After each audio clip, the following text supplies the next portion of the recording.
Welcome to LEOG 4.5. Man, why are you trying to do that soft, smooth talk in this loud-ass room? Well, no one can hear. Believe me, folks, it is a loud-ass room we're sitting in right now.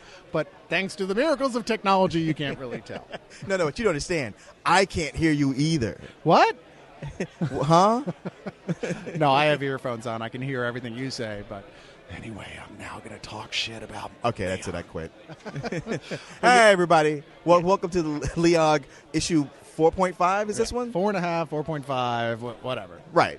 And as our ilk to do, we're always trying to do something different for you, whether you want it or not. We're on location at the Staple, !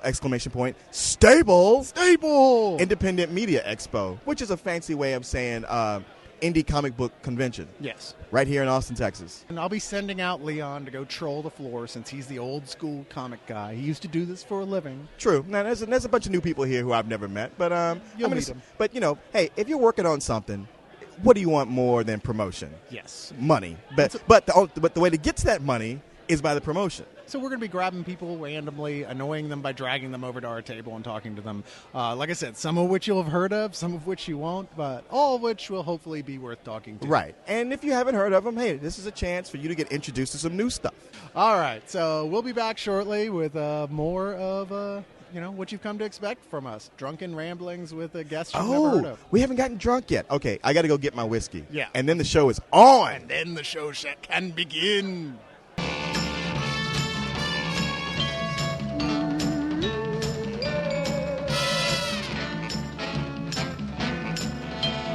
Well, if you listen to LEOG regularly, you'll have heard the League Arena, where some foolish mortals decided to tempt the gods and say, sure, what the hell, how bad could the punishments be? I would like to point out at this point that we did win. Yeah, that's and right. We got still most won. of the swag, so suck it. And that would be... Was my best friend's girl worth it? No. Fuck no. no. It was not. that would be Bo and Jason. Who made Welcome to LEOG, the punishment round. Yes. And here we all are after suffering through... God, it was nearly 2 hours, but it seemed like, 5 or 6? It went on 7? forever. Oh, my Let's God. see. This is Dane Cook. It was Kate like Lonesome Hudson, Dove long. Jason Biggs, and surprisingly, Alec Baldwin, the one probably otherwise shining light. And yes, and at this point, I would like to say unequivocally, shame on you, Alec Baldwin. Shame on you. You know you didn't need the money. I No. mean, you've on. already paid up Basinger for the month, right? I mean, 30 Rock can't be paying that poorly. I mean, it's supporting Tracy Morgan's habits, for Christ's sakes. Somebody told him that Dane Cook was a popular comedian, and looking at the financial records alone, you could go, sure, obviously he has a following. There is no question about it. Dane Yeah. Cook is a popular comedian. McDonald's is a popular restaurant. Britney Spears is a popular singer. That is true. I noticed I Autoerotic didn't... asphyxiation is a during- popular sexual practice. During the Middle Ages, bubonic plague was a popular way to die. So we have managed to compare My Best Friend's Girl to the bubonic plague. And the Big Mac. And the Big Mac. That's true. And let's just throw in getting raped by Dr. Manhattan. To make it topical, I'd rather watch 5 hours of a giant blue dong than 2 seconds of this fucking piece of shit. I would really like somebody Dr. give Manhattan to rape Dane Cook and spill his cancerous seed. Dane Cook plays Douchey Von Douchebag, and basically as himself. And basically, he is... and it makes sense because if you've seen any of Dane Cook's other movies, he is a giant douchebag. And somebody says, well, why don't we just get a movie where he plays a douchebag? And then somebody had a brighter idea. Oh, wait a minute. Why don't we make it a romantic comedy where he pretends to be a really big douchebag in order to convince the girlfriends of other men that they would be better off going back to that other man. Yeah, in other words, so somebody screws around on his girlfriend, he's a total dick, and she leaves him. Dane Cook accepts money from the screwer, and he will go to the screwee, the girlfriend, and say, hey, let's go out, and then proceed to nightmarishly torture her. he's Bizarro Hitch.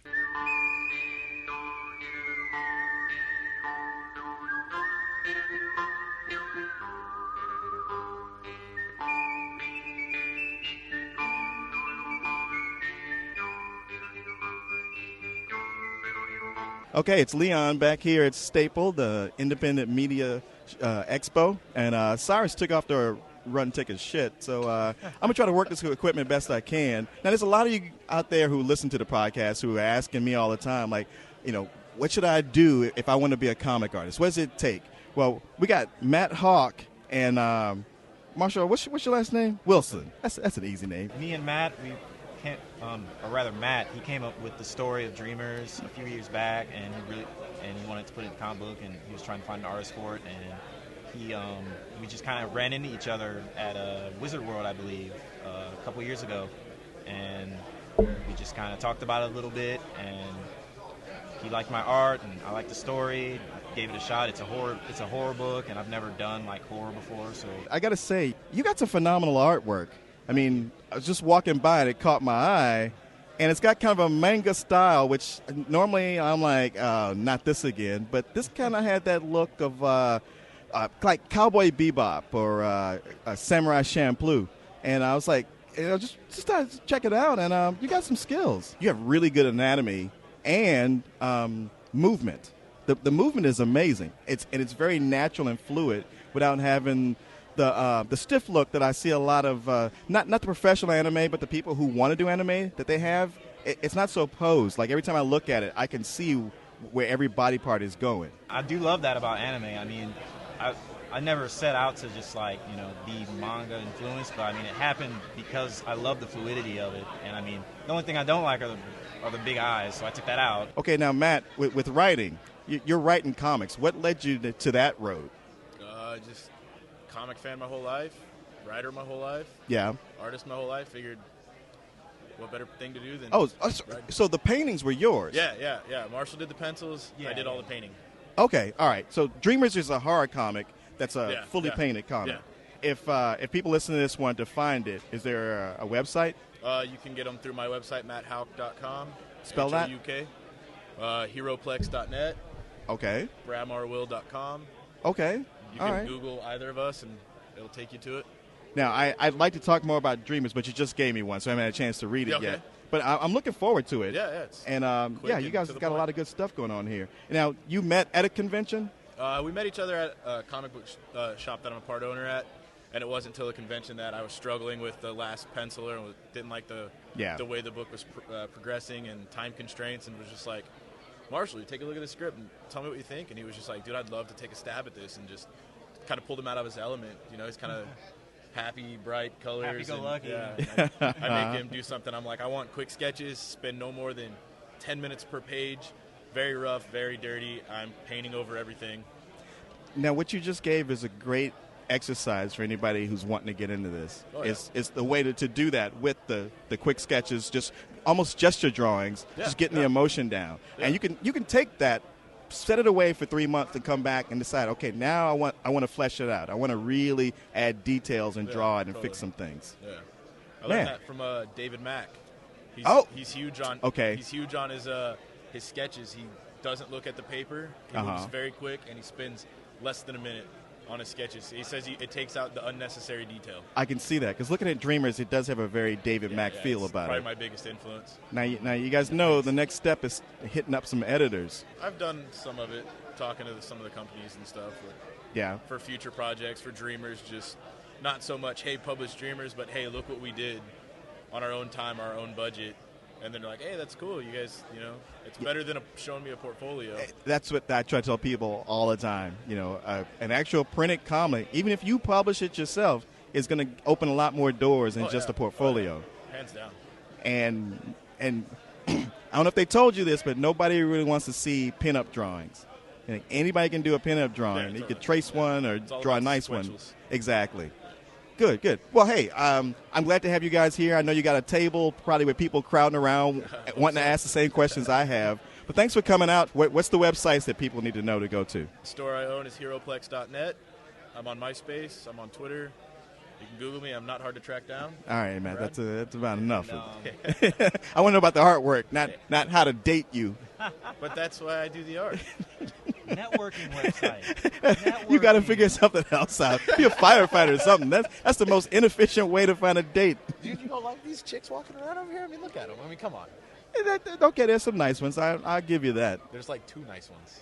Yeah, that's true. And that's double what I'm used to seeing at these shows. Touche. Yeah. Marshall, where are we going to find your art? You're going to find my art at www.bradmarwil.com. It's a shortened version of your whole name. Yeah, short version of my whole name because I'm super creative when it comes to names.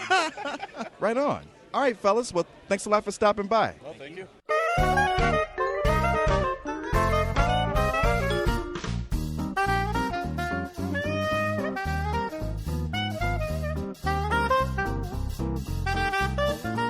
Leon, take it away. Oh, me again, huh? You go off and take a long ass shit. Now it's up to me to fill in and take the fine. You got to give the TMI details. Fine. I feel what's the opposite of fulfilled?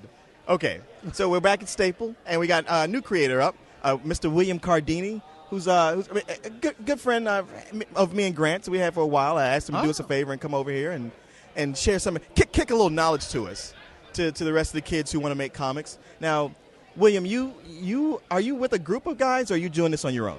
I'm with a group of guys. We're called the Gold County Paper Mill. It's me and my twin brother, Jack Cardini, Dr. Chuch, Mike Miles. We have a book designer with us, Paul DeVay, recently came on board, Anthony Romero. Okay, so it's a conglomerate of artists and writers and whatnot. Yeah, we just try and, some of us have been friends for a long time, and we're trying to work together and make stuff happen and print things. And Now tell us, people want to know, well, who the hell is this guy? Tell us about your books. I only know about... Hyperbox. Thank you, Hyperbox. Yeah, Hyperbox is the main thing I'm working on.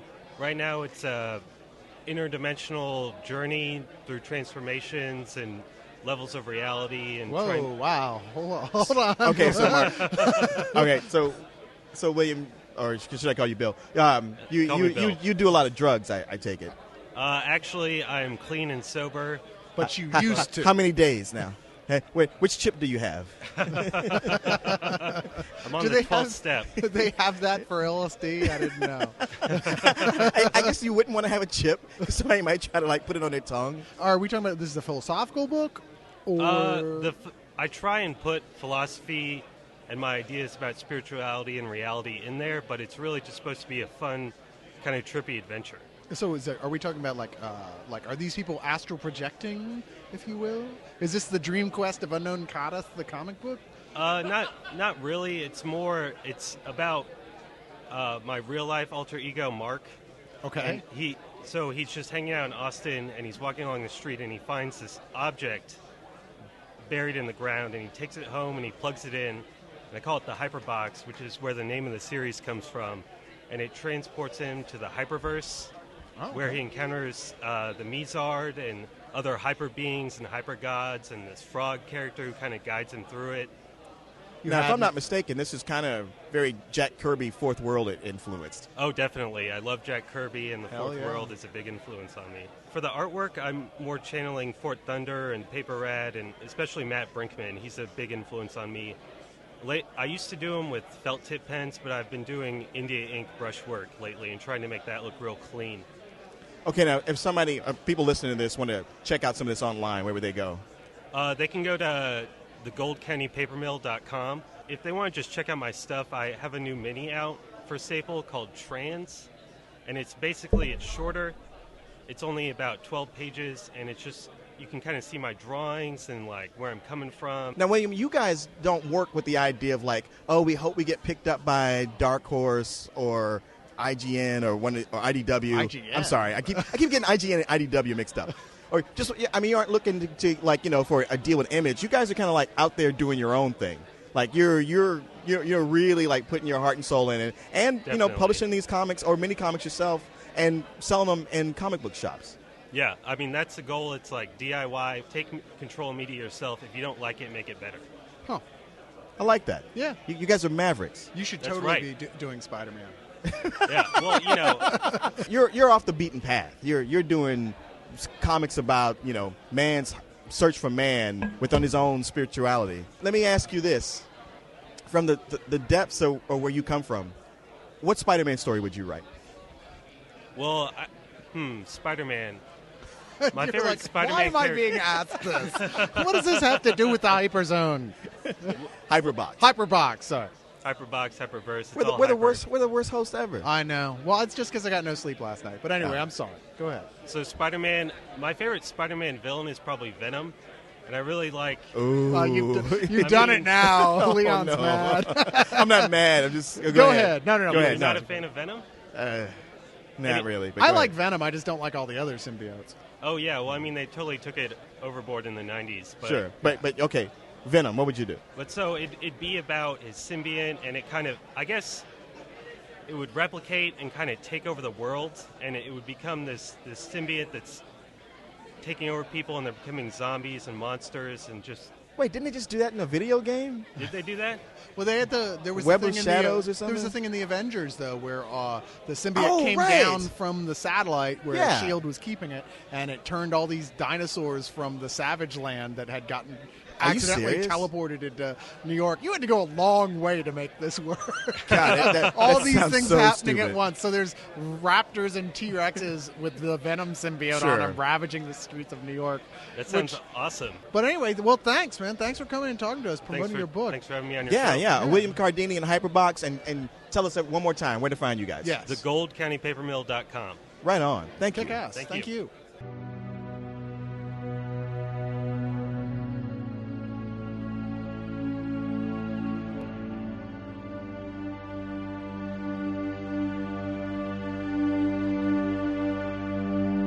Staple, and we've got the comic book artist John Lucas with us. John, hello. How are you? I'm doing just fine. I'm a little hard of hearing from all my years of rock and rolling, so if You I know could what? get It's, you to it's speak not up just a that. tiny bit. That it's this room. It's this room, Yeah. sucking it all up. Yeah, there's so much crowd noise, Uh-huh. and then he's got the headphones. Cyrus has on the headphones, so he can't even tell. Oh, you don't know. You went to go see Marvin Gaye when we were seeing Bad Brains. So, yes, we got some hearing damage.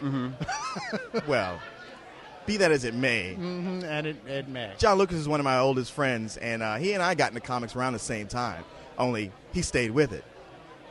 Moved up to New York City, became a real professional comic book penciler and inker. And now I'm wishing I had prepared myself for anything else in life. I wish I could add or subtract or, I don't know, lay bricks or something. Hey, that's what we always said. But look, in this new economy, you might be one of the only people still having a job. Possibly. I could always do sidewalk drawings, I suppose. Yes, if nothing else. Yeah. So, John, you've been working on so many different things for the Big Two. Tell us about some of them. I've been working on so many things for the Big Two. I haven't cared for many of them. Well, I mean, are these assignments Gosh. you were given straight up? This is what. Yeah, you have pretty to- much. I mean, I've never really lobbied for anything. For a while, it was sort of a joke around the industry that I was a book killer because I kept getting put on books that were scheduled to die, and they would call me in for the cleanup, and eventually I had to tell all my friends, "Look, you have to stop saying that because people are going to start believing it," and so. Because I did one of the last issues of Superman Man of Steel. I did the last several issues of Codename Knockout for Vertigo. I finished Disavowed for Wildstorm. And I was the inker, though we didn't know that was going to be canceled. And, well, I don't know. It was sort of like on life support the whole time, Exterminators for Vertigo. Oh, yeah. And I wound up inking that for the longest time and would draw issues when Tony Moore inevitably fell behind and dropped off the face of the earth for months at a time. I just recently talked to somebody who was a big fan of the Exterminators. Oh, yeah? I like Yeah. the Exterminators too. Yeah. I did too. That's probably the one mainstream book that I could point to. I was reading it before I got the job, and it's probably the one project that I've ever worked on that I could point to and say, hey, you should read this without even the slightest twinge of guilt. You know what you should Except work for the on? Derek Robertson issues, of course, because that guy is a hack. You know what you should work on? Amazing that? Spider-Man. Amazing Spider-Man. I think I'd rather chew off my own penis than work on Spider. No, I mean obviously I would take the gig. It just because, needs to end. That's all. Amazing Spider-Man. How Yes. can it? What? Why are you rebooting the Ultimate Universe when the one that clearly needs rebooting? Dude, that's a topic for like every other show we've I done. know. and I not can't this help one. it. Come I on. have an agenda, Yeah. but I'll let that go for now. Yeah. Okay, so John, you moved to New York to give you better comic book contacts. We're working steady for a while, maybe not on one book, Yeah. and now you've come back to Austin, or at least to Texas. Uh huh. How come? I mean, my wife and I, we loved New York, and we miss it every day. And but while we were up there, we were living in Brooklyn in Fort Greene area, and we're paying $1,300 a month for a one-bedroom apartment. Ouch! And that was a good deal. So, because we were living in the one like super ghetto like building on the block, we finally realized that I'm 40. I'm about to be 41, and because I'm a gentleman, I won't tell my wife's age, though she's at least 10 years younger than me. She looked like she just got out of high school. You look like you're robbing the cradle. And well, I am. If you can't find Mrs. Right, raise her. That's always been my philosophy. I concur. Yes. We just reached a point where, like, we're never going to be able to own anything up here. But eventually what won us over is coming back to Texas was all my family's down here. So you're an artist, and you can nowadays keep doing what you do from wherever. Theoretically, yeah. I was just going to say that, theoretically. Back when I was doing it, theoretically, because of FedEx, you could work anywhere in the country and mail your stuff in. That sounds like you're saying, well, yeah, in theory, but no, it doesn't really work. Unless you're established, you can fall off the radar pretty easily. Okay. It's out of sight, out of mind. Yeah. And that was what ultimately drove me out of it was like I wasn't willing to move to New York. I wanted to stay here in Austin, but since I wasn't on anybody's radar, I worked harder to get the work than actually do the work. You were sending around your Grimjack samples, which the guy was purple, and you sent your stuff in, and Mark Chiarello, who I love, and he and I are good friends, but he has a thing he doesn't like the color purple. I'm sure he loves and Oprah not Winfrey's the Whoopi Goldberg performance, movie, and, which he probably didn't like that either. Yeah. But you sent him those samples, and you said, "Oh, they're all purple. I don't like purple." And it's like, Grimjackie's purple. Yeah, I know. What was I going to do? And that was right after that, and then you did Crying Freeman or something. Yeah. I'm probably giving away too much, aren't I? No, he talks about No, I stuff. talk about the work I've done. It's not like he's doing like Kit Williams' masquerade about his real identity on the show. Okay. But that's just and then after a while, you can just fall off. I mean, luckily I'm keeping some things going. Dennis Kitchen emailed me the other day, and he's trying to get me a job on a graphic novel. Oh, nice. And I get do commissions and stuff because of I have my artwork on a site called Comic Art Fans. Comic Art. So if somebody wanted to get a commission from you, they would go to Comic Art Fans. Yeah, comicartfans.com. Do you have your own book that you've worked on? I have books. Actually, I have a couple of pitches at Boom right now that they're looking at, but I don't really want to talk about those too much at this point because one of them I can't even say I've been working on it for the last 4 or 5 years because the last 4 years I haven't worked on it because I've been scrambling trying to make a living. But I have them at Boom right now and waiting to hear back. Of them and Mark Waid in general. Yeah. We've done a lot of support for them because since he took over as the editor-in-chief, they've really found a direction. Really? Their books have gotten really good. Well, I hope so. I mean, I got turned on to him because John Cassaday is a good buddy. He's the best man in our wedding a little while back, in fact. And they've been doing an adaptation of his French graphic novels, and he's been doing covers and stuff. And he really has been enjoying the working relationship. So he gave me their info, and I sent it over, and hopefully it'll happen. It's a project that I've been wanting to do for a long time, and it pretty much my art style. People are always telling me artists that for whatever reason, artists like my artwork, and editors look at it and go, "We can't sell this."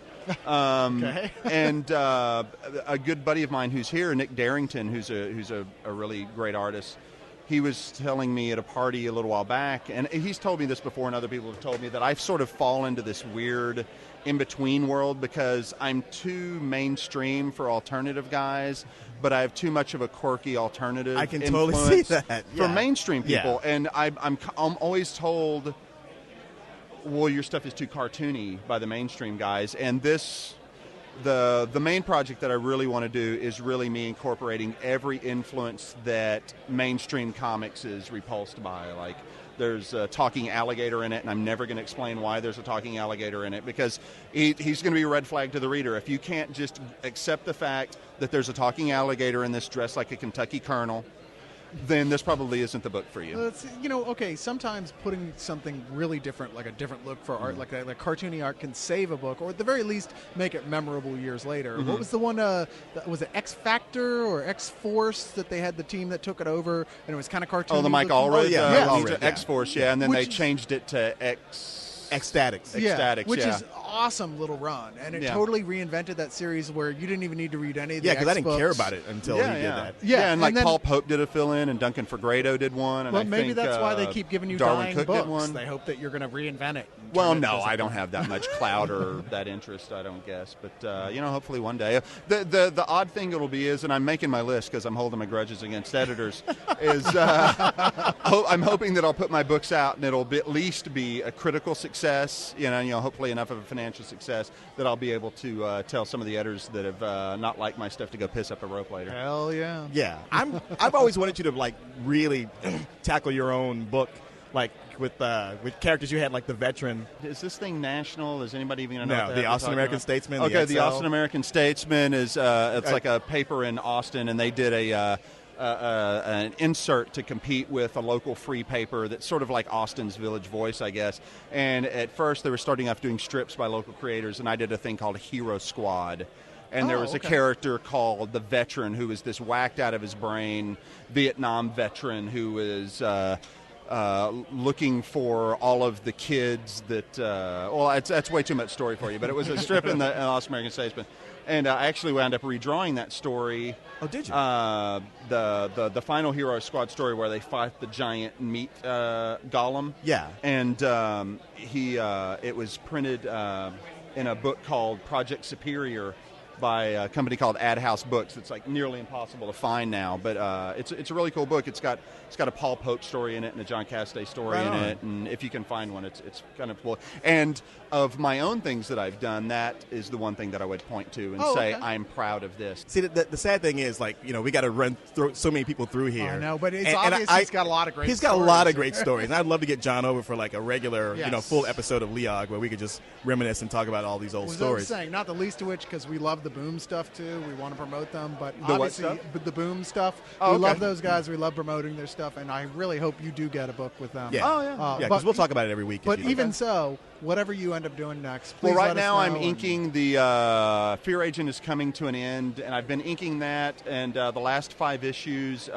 Tony Moore once again has fallen so horribly behind on it that a guy named Mike Hawthorne is doing loose pencils. Tony's going to go in and draw and ink the faces, and then I'm doing finishes on all of it. So the last 5 issues of Fear Agent, and that's a fun book. It's a fun book. So go check it out. It's going to be over, and you'll be able to read it. And their Dark Horse is allowing it to come to an end, so it's not like you're going to be dropped off at the end, like in the middle of a story. So all the trades are available. You can go check those out, and it's a fun sort of intergalactic space I've checked out Fear Agent. Western. I liked it. Yeah, it's a fun book. Yeah. All right. One last question before we have to move on. You are a rock fan, as am I. But are you metal, rock? Punk? I like all types of. I like a little soul bit of just as much everything. as he likes. I do too. I love soul Since music. when? I like jazz. I know. like. I like everything. I used to work at Waterloo Records here. I worked for 8 years, so I'm a recovering music snob. That may be why you look so familiar to me, because I used to be there every weekend. I worked 3 there. hours, It was about 10 years ago, but I worked there. I left there about 9-10 years ago, but I worked there for 8 years. See, that was about when I was there all the time. Yeah. Folks, maybe you didn't know this about your Uncle Cyrus, but I'm just as big a music geek as I am a movie or comic book geek. But if you got I was a chance probably rude to you, yeah. Yeah, well, that was part of the appeal. It was the G&S Steakhouse of G&M Steakhouse. G&M Steakhouse of. Now, did you go to the one on stores. campus, or did you go to the one that Gus ran that was right up the street from Waterloo? I went to Waterloo Records. That was you talking where about it is GM now. The GM Steakhouse. Oh, GM Steakhouse. No. I went to the one that's next to Waterloo. Oh yeah, that one was Gus, the old Greek guy. Yeah. And his psycho killer son. Yeah, it's scrawny, the dark circles under his eyes. He was gruesome. It's still beyond me why I kept going back He looked there. like the scrawny guy from the British Office. Yes, he did. Yeah, who was also a pirate. And Well, my Pirates of the question is going Caribbean, to be if you had to, they said, you know what, we're doing a comic book about a band as if they had adventures or whatever, and we're actually going to get them to come to the conventions and everything, and you could pick any band to do that with, loosely based on their real life. Who would you want to do it on? Gosh, I don't know. I probably Kiss. I was such a Kiss freak when I was a kid that the only reason I hesitate is because they've already had so many comic books. But one of the first comic books I ever bought was the original Kiss comic that was made with Kiss blood and all that. And I actually have, when they were just starting to do Kiss comics again, I guess Image was doing, I don't know who was doing them, in the late 90s, early 2000s or whatever, and it hadn't even come out, but I'd heard about it. I thought, oh man, I've got this great Kiss story, and Mike Lark and I were talking about pitching it, and what I had come up with, it was going to be a sequel to the Kiss Meets the Phantom of the Park. Oh, hell yeah. And this time, the Phantom created giant Shogun Warrior Kisses, and he stole their amulets and put those as the power source on these giant robots. And so you have these giant robots going through Detroit Rock City just wailing on it. And then finally at the end, Kiss finds out they don't need the amulets because what they have is the love of their fans, and they call on the power of rock. That's awesome. And they become giant, which Kiss should be giant. Yeah. They just should. It's like I went and saw the reunion tours a couple of times. When they first got back together and put the makeup on, and I thought, man, they need laser light shows where they create big laser images so that Kiss is 50 foot tall, because Kiss is 50 foot tall. Yes, they should be 50 foot tall. And so Kiss grows to this giant Shogun Warrior type of, and you have a giant Kiss, Mecha Kiss battle in Detroit Rock City. I can totally see that. In fact, I can predict fan art right now on our site. That's part of the deal with being in service of Satan. You get to be 50 foot tall. You get a comic Tommy books podcast. Pons is somewhere. There's a name from the past. I still run into Tommy Pons. Tommy Pons in the is grocery somewhere store furiously drawing a giant mecha Gene Simmons. Okay, I know we got to wrap this up. Yeah. Just quick question I wanted. You brought up Mike Lark. Yeah. Not the guy's drawing Captain America and Daredevil. Does he still call you? Still talk to you? We're still friendly, but when I moved to New York, we kind of lost track a little bit. He would come up to, there was a con, and there still is a con that's up there, I can't remember what it's called, but we just always referred to it as Dirt Con because it was always in this horrible place. It started out in an old church. Yeah. And it was hot, and you would just sweat, and they had those big fans that were made from airplane engines that you would have in your lunchrooms when we were kids, you know? And but it was wonderful. It was great. Then it moved to this area across the street from Penn Station, and it's just a horrible, dingy little thing. But they would fly Mike up, and he would be there. And Daniel Corsetto, who is here, she would be there, and he would come up for that, and whenever we did that, we'd go and we'd run around. There was a great little Cuban restaurant that we'd run to and do all that. Yeah. We'd connect, but then eventually, just with time and distance, Sure. we ran into him again at Mark Walters' show in Dallas and talked to him. Okay, so he's not all puffed up and full of himself. No, well, I'm kidding. He's always been puffed up and full of himself. Has he? Because he always seemed like a sweet, mild-mannered, meek little guy. He is. He's a good guy. You just have to, you have to Once you get a beer in him. You have to wade through the defenses that he's built ever since being beaten up continuously by football players in high school. Right. Come on, we know the type. We've got Carlisle on our side. That's true. That's true. No, but he's a good guy. Yeah, we're still friendly. No, that's good to hear. I figured you were. I was just teasing. Yeah. Well, kick ass, John. Thanks so much for coming and being on Kick this. ass. And I know Kill that's- your motherfucking parents. Kill my motherfucking parents. Yeah. Well, kill your parents or kill someone's parents. Yeah. Just kill. Yeah. In service of Satan. Yeah. Thanks. We'll have you back on the show hopefully soon. Thanks, John. Thanks a lot, that's right. John. Thanks.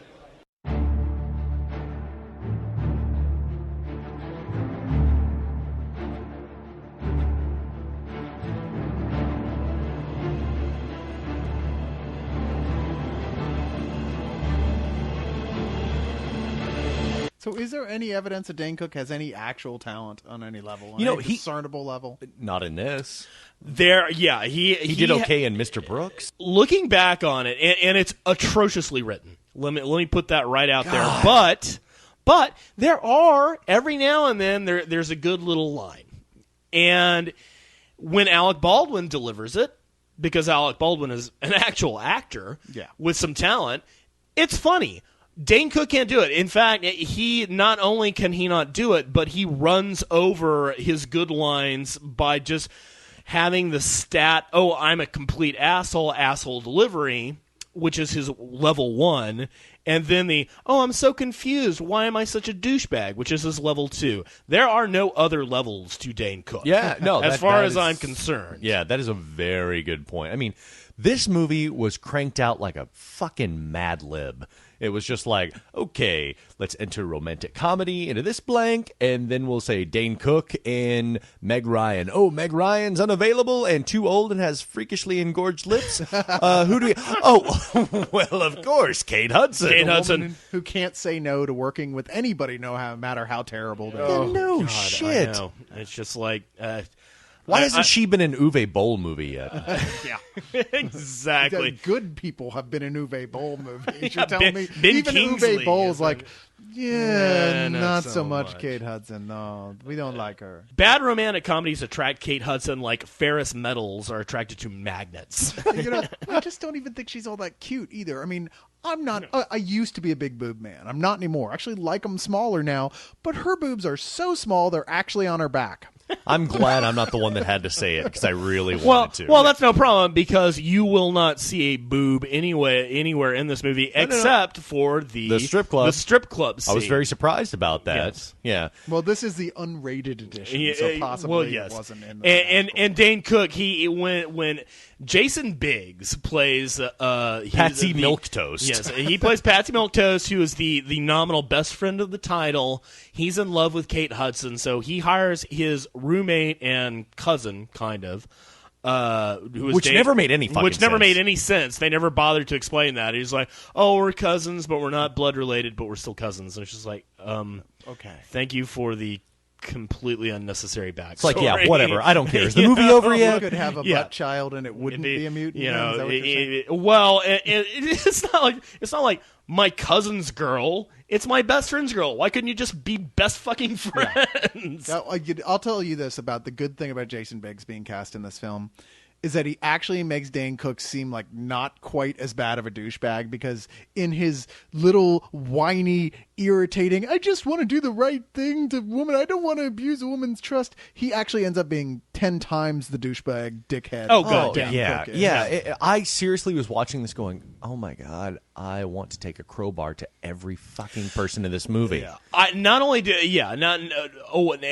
just the people in the movie. Everybody who has had even a piece of making this movie. The best boy, the gaffers, all of these people Your lives are forfeit. Should be no. Nobody in this that is involved in this movie should be killed, but they should be beaten. They should be beaten until it really, really, really hurts. So they promise never, ever, ever, ever to do it again, and they learn the lesson that you cannot make a movie like this and go unpunished. And they need to sit through a Dane Cook, Kate Hudson marathon, and at the end of it, you think, okay, they're going to cap this off with Almost Famous, but it never comes. No, that's too harsh, man. Just let him feed him to Cthulhu, and that would be a lot nicer. Right? No, and to be fair, there aren't enough shovels in the universe. But really, the thing that just stands out starkly about watching this movie is it's just like, apparently the guys that wrote this, and if there's a woman involved in the writing of this, she does need to be shot. But the guys that wrote this, obviously, the only things they know about women, they have learned from watching sitcoms in the 80s. I'd actually like to point out that at one point in the film, maybe 3/4 of the way through, Bo actually left the room and returned with an honest-to-God cut you open switchblade. I didn't know what was going to happen. I was like, okay, there's going to be a murder-suicide here, and he's going to put us out of our misery. He's going to open his vein. He's going to stab the TV in a fit of anger, or he's going to go in there and stab Cyrus repeatedly, screaming, "You son of a bitch, you son of a bitch." I would have had it coming. It's true. I totally did. I definitely did consider that. However, I must say that upon reflection, sitting down and having the switchblade safely at my side, I did consider thrusting it into my wrist, not to slit open my wrist, mind you, but just to move it around a little to feel an honest human emotion, which was not provoked in any fucking way by this goddamn movie. This movie, this causes people to become cutters, I think. Or it should. Okay, I saw this movie because it was one of those whole agreements of getting the DVDs. I got to watch a lot of stuff I don't necessarily want to in order to get the stuff I do want to see. God, how does that feel? I can't even. Oh, wait. No, I know exactly how that feels. Well, no, you don't, because most of what you watch is crap. No. So. Yeah, and thanks. you're not half as big of a whore as Cyrus. Exactly. Not even close. That being said, what's that copy of Fallout you got from that? You gotta. I'm just saying, you gotta suck a lot of pipe before you get to the call girl status that Cyrus is at this point. I think my point is that if you rented this on purpose, like you didn't have to, you didn't have a girlfriend beating down your wall, but you were like, you know what, that Dane Cook movie looks like it could be funny. There's just no excuse, man. Go back to school. Bud, go get a lobotomy and finish the job off that nature started. No, and I must insert here. There's no woman on the face of the planet that would really look at this and go like, "Oh, let's watch this." I mean, no one with the brain capacity capable of, I don't know, taking in oxygen and breathing out carbon dioxide unassisted. Well, the target audience for this was actually a petri dish full of paramecium. The target audience of this was a studio saying, "Hey, let's take a loss leader," because there's just, I mean, I don't want to get hyperbolic here, but if you want like a clear-cut outline of how to make a bad movie and what is wrong with movies today, this is a great fucking example. Nobody in the world acts like this. Yeah. Nobody in the world would be allowed to act like this. Dane Cook being an asshole, the little segments that it shows of him like terrorizing women, and especially the end sequence at the wedding of Kate Hudson's sister, he would have been taken out, you know, within 5 seconds of doing the first bad thing that he does, and had the holy living shit kicked out of him by any people in a civilized nation. Yeah. God, even the first 8 minutes went on forever. Oh, it was like Bo paused it at some point right after or even during the first 8 minutes where it was showing all of his transgressions on the first date. And I thought, oh, surely we're half an hour into this. No. So what would y'all's spill ratings be for this then? What's the really bad? What is some old bullshit? Plutonium grade, some old bullshit. Some old, I ate some plutonium, barfed in a bull's mouth, and it coughed out some radioactive bullshit. Damn. So that's not good, right? No, that's great. Okay, so let's watch the extras now. We can review those. But you know what I'm going to do for you guys? You're going to gouge my eyes out so that I only have to hear the You're extras? going to let me ram this microphone stand up your ass repeatedly until you pass out? That was last night. I'm going to let you open up that DVD case and snap that DVD off the microphone. Yeah. That's what I'm going to let you do. That's gratifying. You like that? So this is something that, you know, you're not going to experience very often. Pretend it's Dane Cook's spine. Oh, if only. It just kills me to see all the... Dear Lionsgate, thank you very much. Oh, it's not satisfyingly snapping. Oh, it's not satisfying. There we go. Oh, yeah. God, it sounds so good. Oh, man, that gives me chills. That's good. He's really mutilating that. For those of you playing along at home, just imagine there we those are go. Dane Cook's ribs cracking. No, Bo, don't put that in your mouth. I don't want to tell you where I put it earlier. The only reason I'm not going to put it in my mouth is I'm afraid what would come out the other end. Yeah, very true. Which is probably my best friend's girl, too. Yes.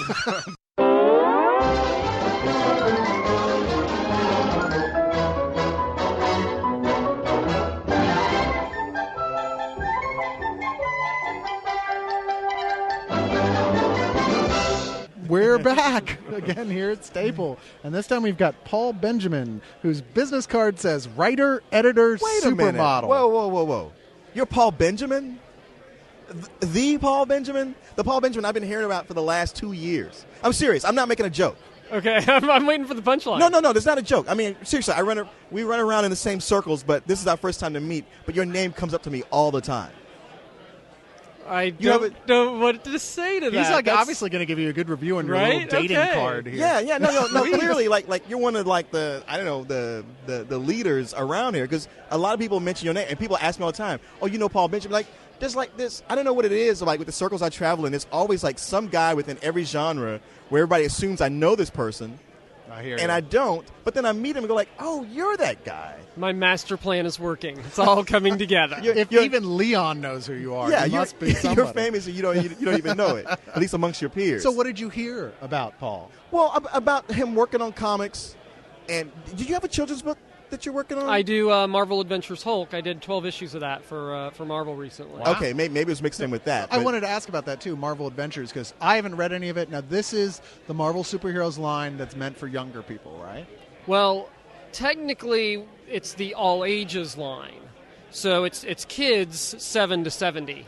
Right. Is what we like to say. You really need to be reading the Marvel Adventures line if you haven't been, and great, read Marvel Adventures Hulk. I'm really proud of my work in there. I'm doing a Marvel Adventures Spider-Man story coming up in May. What issue number is that? I think it's like 51. It's whatever was solicited for May. I'm terrible with numbers. It's the issue with Spider-Man versus Paste Pot Pete. I love my Paste God, Pot Pete. That's In- awesome. So he's not using the Trapster anymore. It's back to Paste Pot Pete. It's Paste Pot Pete. Well, the thing is, the Marvel Adventures books, every issue is 22 pages, standalone, get in, get out. All you really need to know to read it is Peter Parker's a dude with Spider-Man, powers. So when people always ask us, "Hey, I want to read Spider-Man. Where's a good place to start?" That might not be it a is the bad perfect place place because you pick it up and you read it, and when you're done, you've been told a whole story. All right. Well, So when you say all ages, think of it more like the comics we read when we were growing up. Sort of pre-Watchmen, pre-gritty, really hardcore drama where Pete is still, he's worried about the rent, but, he isn't, I don't know, addicted to the crack or whatever. At most, there might be a 2-issue thing. Right, like back right. in Well, the and old with the days. Marvel Adventures, it's specifically single issue, Okay. at least on all the stuff I've done. So here's a question as far as Marvel Adventures Spider-Man. What age is he? Is he the high school Spider-Man? He's high school Spider-Man. Okay. You've got a lot of Liz Allen and Flash Thompson. Okay. He is, taking photos for the Daily Bugle, trying to get a little extra money, still living at home with Aunt May. Early Peter Parker, And basically. Hulk is dumb Hulk, I assume. And Hulk is dumb Hulk. Okay. Oh, yeah. Yeah. No well, Hulk with except, a nicely except for brushed when he's hair. not. But as a general rule, yes, he is. Like, I did an issue where he met, and Peter David actually did 4 issues after my run. I did the first 12, where he meets Peter David's Madrox the Multiple Man. I mean, Peter David's version, where each Multiple Man has a different aspect of Multiple Man's personality. So in this case, Hulk gets Multiple Man's powers, and kinetic energy is what creates more duplicates. So every time Hulk hits something, it creates a new Hulk. Well, Hulk doesn't like that competition, so he hits that Hulk, and eventually you have 100 Hulks running around Manhattan. See, that's awesome. Each one has a different Hulk personality. So you've got Smart Hulk, and you've got Heroic Hulk, and hipster Hulk. and- exactly, OCD Romeo Hulk. Hulk. Yeah, bipolar Hulk. Hulk smash! No, Hulk just take nap. So you have a couple pretty impressive big things coming up. You're involved with a G.I. Joe video game. Yes, I am producing the PSP, the PlayStation Portable version of that game, You're and producing I'm producing that version. What does that mean? What that means is the company there's one company doing all of the sort of higher end SKUs like the Xbox 360 version, and those, and then we're taking everything that they do and we put it into we basically reduce the resolution on things so that it all fits within the memory of a PlayStation system, and then we make sure it works, and we tune it and make it all really good. Now, are you involved with the writing of that? So I'm also doing some writing on that. I just now finished the scripting, and it's off being voice recorded. And right now I'm writing all of the intel, character, the little card on the back of the action figure, all of that kind of stuff. And it's a lot of fun, and it's going to be a really great game. I can't talk too much about it, but it follows the movie. It doesn't have the same movie story. It's like a sequel. Does that mean you've read the script of the movie or even seen the movie? I cannot talk about the movie. Oh, wow. That means it sucks. But can you tell me if you have seen it? I have not seen it. But you've read there the are script. people involved who have seen it, but I know the story of the movie. Right. Yes. So in other words, it's not. But I know it's video not, game will be great. I can't tell you anything about it. If I know, did, I I'd be doing Cobra's work for them, and No. and then they'd know too much. And as we know, Fair enough. knowing is half the battle. Yes, but as I pointed out earlier, Cobra is cooler than GI Joe. So when Are they really? If you were a high school kid and you're thinking, you know what, I think I'm gonna join the military, and there's the GI Joe table. Hey kid, come on over, be a Joe. And there's the Cobra table, all dressed in their cool snake outfits and the little hoodies and stuff. Dude, you'd totally go to Cobra. I don't know. No, you don't get as good a code name if you go to work for Cobra. Exactly, and they're like Nazis except dressed up in blue. Are they Right. Nazis? Well, Are they yeah, actually yeah, racist? they're They've all got wearing the same boots. uniform. Yeah, I they got- mean, and- you don't have an individual personality. Well, if Right. you go to the Black Ops, You're if like an real Iron good. Grenadier. Great. Oh, I suppose, yeah. If you get to be Destro Yeah. or, Firefly, then, Sure. then it's a Yeah, different one of story. those But guys. even with the Joes, most of them are just red shirts. I think they call them green shirts. Are they actually. green shirts? Yeah, But- they actually are. Well, like with the standout Joes, they're so individual. They're kind of like the village people. Like, Right. I'm shipwreck, and I'm the guy who does this. And it's like, Right, I'm Beachhead. My favorite is Snow Job. Yeah, I Yeah. was going to say a it good is name. indeed the gayest military ever. Which is fine. There's nothing wrong with with that. in Exactly. fact. If you're locked in a death struggle with someone, hand-to-hand combat, and you feel you're starting to weaken, the best way to turn it around at that point is just plant a big wet kiss on the other guy's lips. You will certainly turn the direction of that fight around. But that's cool. The G.I. Joe game, does it let you play as either? Can you play as Joe or play as Cobra? Is it one of those type things? Because I know that's lately, that's the direction all the Star Wars games have been going. Like, you can be good or evil. I cannot talk You about cannot that talk aspect about of the that. Joe game. I'm Okay. sorry, it We just got covered this. announced, Okay. All and right. they're just All now right. rolling out all their marketing. So there's a Okay. lot. I'd love to come back and talk more about it when there's you know a little what? more That would be What's great. funny, Okay. Paul, is like from all my years of working in that particular industry, in every entertainment industry, you're the first person I've met who's actually like adhered to a non-disclosure agreement. It's funny though. I mean, I kind of it is important to me because there's a reason there's a non-disclosure agreement. The way I look at secrets is if I have a secret and I tell somebody, it's not a secret anymore. True. Once I told somebody, there's always that chance that they're going to tell somebody else. Yeah, that's true. So somebody else might be out there talking about it. I should keep my mouth shut. Well, we're not Ain't It Cool News, so we're not interested. No, oh my God, guess what? We scored the first news on. Yeah, we're not interested So, in doing that. yeah, And- we don't want and to take that role anyway. So, I'm not a blabbermouth. Well, and I also, The people I I worked, tell are blabbermouths, but I'm not a including our blabbermouth. audience. Yeah. I worked for publishers. Like I worked for Humanoids. We were creating new graphic novels. There's reasons that there are non-disclosures and that you want to build your marketing campaign and stuff like that. So I like to tease stuff, but if I've been told you're not allowed to talk about that yet, I take that pretty seriously. So one of the other exciting things you told me about that I did not know, I'm surprised you didn't talk about this when we met last night, was that Paul here is writing the Monsters, Inc. comic for Boom Studios. Oh, right on. Who got the Pixar. Okay, I didn't realize that. Yeah, well, I can't actually talk about that. You can't so- talk I'm, about I'm that.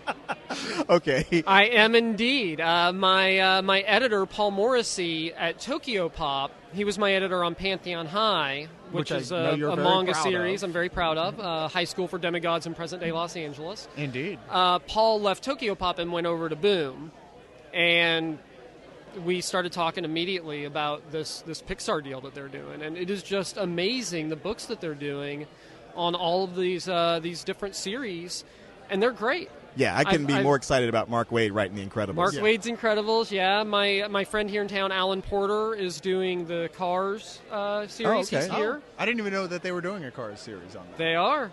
They are, and he's a Brit, but he's a big NASCAR fan. Which Don't- is odd. What? Yeah, I don't get understand that either, but Okay. he's a great writer, and he's doing the Cars, and he's the perfect writer for it. Okay. Wow. Okay. So are you a big Monsters fan then? Oh, huge fan of the monsters. I had one in my closet as a kid. Didn't we all? Yeah, it was a little scary. Mine had large boobs though, so I haven't still figured out where that fit That into. wasn't a monster. Okay, do you remember that Nickelodeon series, Real Monsters? Yes. Now, when I saw Monsters, Inc., I was like, wait a minute. This is that series, except they're just like kind of They ripping it weren't- off. They weren't, yeah, but they weren't gathering Scream for energy. I mean, that's a I pretty know big. it wasn't exactly the same, but What are you saying? Because it was all about the monsters coming through the closet, but they didn't want to have contact with humans. They were afraid of that. But what about that movie with the little kid, the live action one? It was a live action movie with monsters who had to team up with a little kid. Monster Squad? Monster Squad? Yeah, he had like Fred Savage or but something? That was so traditional Hollywood Universal. Yeah, monster. Universal. I'm just saying, there's Well, there's a lot of stuff you can compare a lot of monster if you stuff. want to tweak it just a little bit. Yeah, it's like that, except not really. I think the key to Monsters Inc. is that it is Monsters Incorporated. It is a corporation with a mission that is very clear. We are gathering energy for our city. Yeah. And come heck or high water, I said heck because it's an all ages book. I was going to say, you could go further. We're going to do whatever we have to do to get that energy. Yeah. I liked it because I think it's healthy to be scared, on purpose, to go to haunted houses and watch horror movies. I think it's good for the spirit. It helps us confront the stuff we're really afraid of and deal with that stuff. So I like that whole thing. It's cute. These guys collecting, harmless scares. Well, and that's the thing. And now it's collecting laughs. I mean, my Monsters Inc. book follows the movie. Oh, so it is a direct sequel. It is a direct sequel. You've got Sully running the laugh floor. Yeah. And Mike's one of the lead comics, and they're going in there to gather as much laugh as they can. So that's got to make it tougher, actually, because you've got you're now under pressure to write a book that is that much more specifically about being funny. Right. Right. Oh yeah. There's a lot of pressure to be funny. There's a lot of gag writing. My artist is Amy Meberson, who did a series called Divalicious at Tokyo Pop, and she has got great comic timing. Wonderful expressions. I love Celia the most with her snake hair. Yeah. Mm-hmm. She just even the individual snakes have little personalities. Nice. And it is great fun writing stuff in that world. And I mean it's all the characters. You've got Sully and you've got Mike Wazowski and you've got Boo and you've got Celia and you've got Roz. Issue 5, The Return of Randall. Randall comes back in. Well, I'm kind of giving a little bit away, but that's all right. I'm sure in issue 1. You'll see Randall. Okay. In issue 2, you're going to see Water Noose. Okay. And in issue 3, I introduce a new villain. Now, is there ever now that we've got all these different Pixar properties, but they're all being run by the same company? So does that mean at any point they've said, well, we should cross these over? We haven't talked about any official crossovers yet, but I know a lot of us are putting references to the other series in our books. I know Alan is going to have some monsters from Monsters Inc. related stuff in Cars, and I've already got a Cars reference in one of my issues.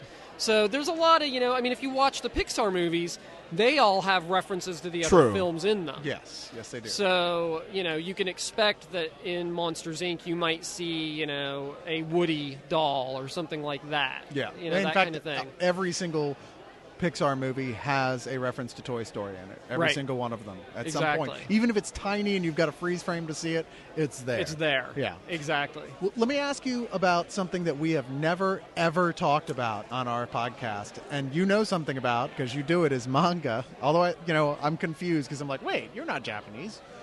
But I guess you don't have to. You've given away my great secret. No one will buy my book now. But you do a number of manga books, and including a manga adaptation of Star Trek, which I had no idea was even being made.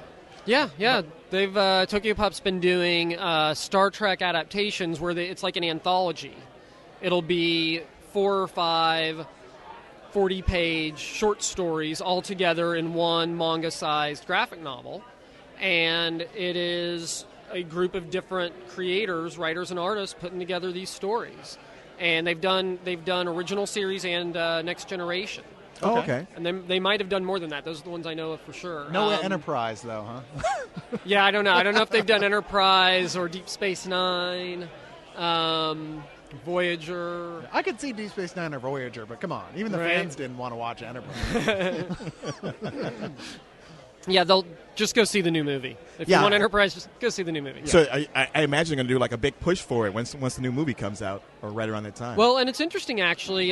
Speaking of connection to the movies and the shows, Will Wheaton did one of the stories in one that I did. Yeah, we love it's Will it's the second.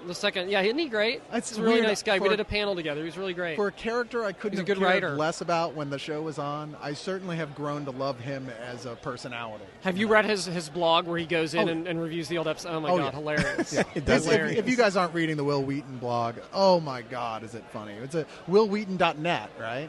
And he goes in and he talks about like all the plot holes in an episode, Yeah. and then he talks about his own little personal memories of doing that episode. Wow. It's really hilarious, and he's a very good writer.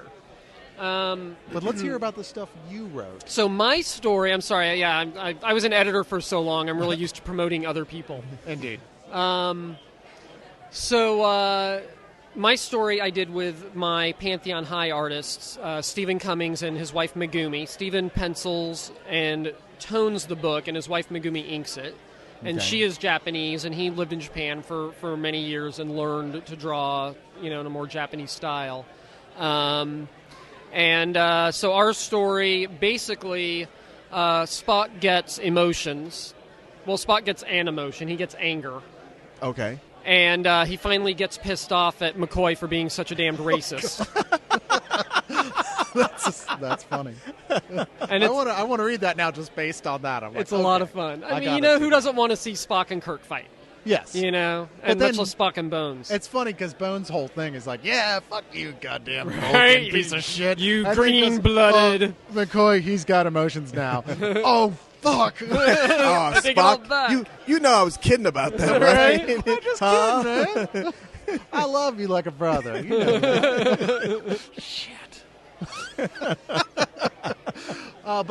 Tell me about the Pantheon book is what I'm curious So about. Pantheon High is a high school for demigods in present-day Los Angeles. And so basically the idea is you've got the gods from, in the first book, it's Greek, Egyptian, Japanese, Oh, right on. and Norse mythologies. All those gods are still walking the earth in present day. Yeah. They're still getting involved in the affairs of mortals, and they're still having affairs with mortals. And their half-human, half-god kids all go to a magnet school together. Because, you can't have, like, the son of Thor playing football against a regular human kid. It's right. just not You would fair. end up with a bunch of dead kids. Exactly. Yeah. Unless he Exactly. went to Smallville High. Speaking of which, if I may, with Smallville, like, if you follow the continuity of Smallville and You you can't. extrapolate it out to Superman, like, you extrapolate it out a few years later and now Superman shows up, Yeah. wouldn't every single person in Smallville be like, I knew Clark Kent as a kid. He never wore glasses. Yeah. And Something's up. everybody always suspected he might have superpowers. He always, did something to get us to think maybe he didn't. But, I'm looking at Superman now and I'm thinking, yeah, I'm pretty sure that's Clark Kent. Well, essential part of the whole Superman thing, the number one you have to suspend your disbelief is that people don't immediately recognize him. I mean, his picture has got to be everywhere as Superman, like close-up, zoom shots. It's got to be littering newsstands, Right. books, coffee table books, movies, television shows. It's got to be everywhere. Everyone has his face memorized. How could a pair of glasses really make that big a difference? Right. Well, right. You know where else you have to suspend your disbelief with Superman? He's super. You're not a big Superman fan? No, Is that what actually, you're saying? I Superman is one of my favorite heroes. No, but of he all brings up time. the excellent I point. love like, Superman, wait, but it's like when you people can believe talk he about can comic fly, books, but you can't believe that nobody recognizes him without a pair of glasses. I can't believe. I won't believe that he's an alien. Like, okay, fine, but you don't have a problem with the fact that he can see through walls. Kind of picking and choosing is all. I'm Right, saying. exactly. That's what I'm saying. I never thought about the aspect of people from Smallville who grew up with him not recognizing him. Right? Like today I ran into an old friend from high school. You know what? I recognized him. Yeah. Yeah. Even if he had been wearing tights and a cape, I would have still gone, Yeah. oh, I know if that you were guy.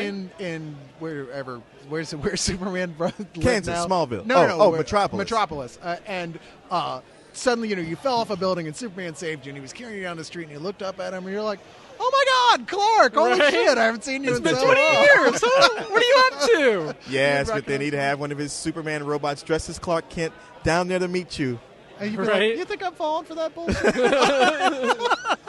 I know, you'd be like, wow, with the two of you standing together, I can really see the resemblance.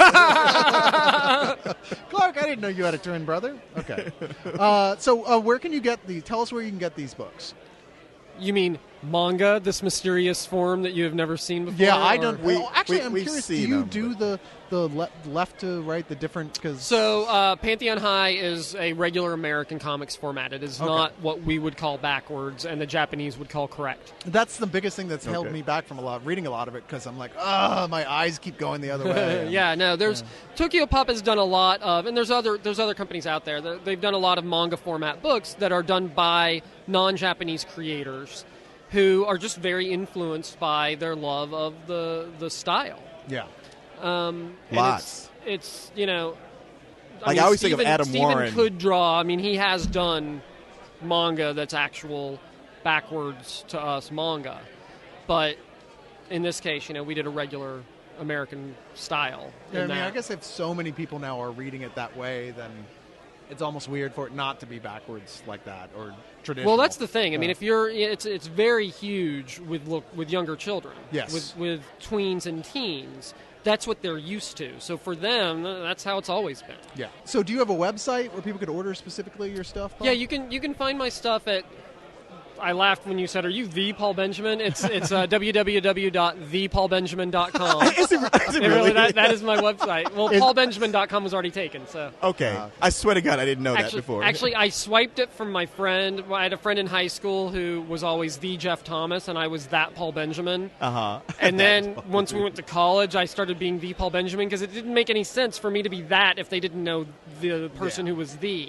That follows. And then I, usurped it for my own purposes. Nice.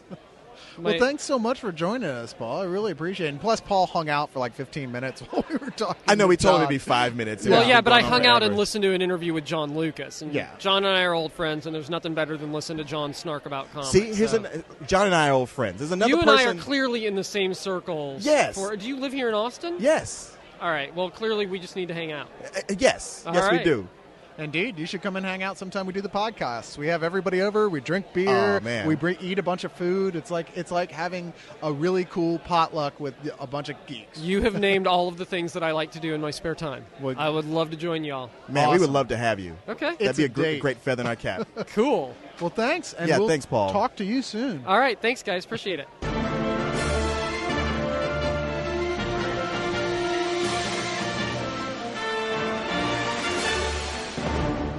We're back here at Stable, and now we've got Kristen Hogan with us. We got a girl. A girl. Actually pretty girl, came too. to our She's table. probably the prettiest girl at this show. Yeah, it very well could be. In fact, it's funny. Last night, there was a pre-show at Austin Books and Comics, which we pimped to no end, and she was there talking to Bo and Jason. I was like, she can't actually be real. Their heads didn't explode? I know. But she does a book called Dead Squirrel Girl, a comic book here, which you can read at, what's the you can check out at DeadSquirrelGirl.com. .com. Tell us a little bit about the book.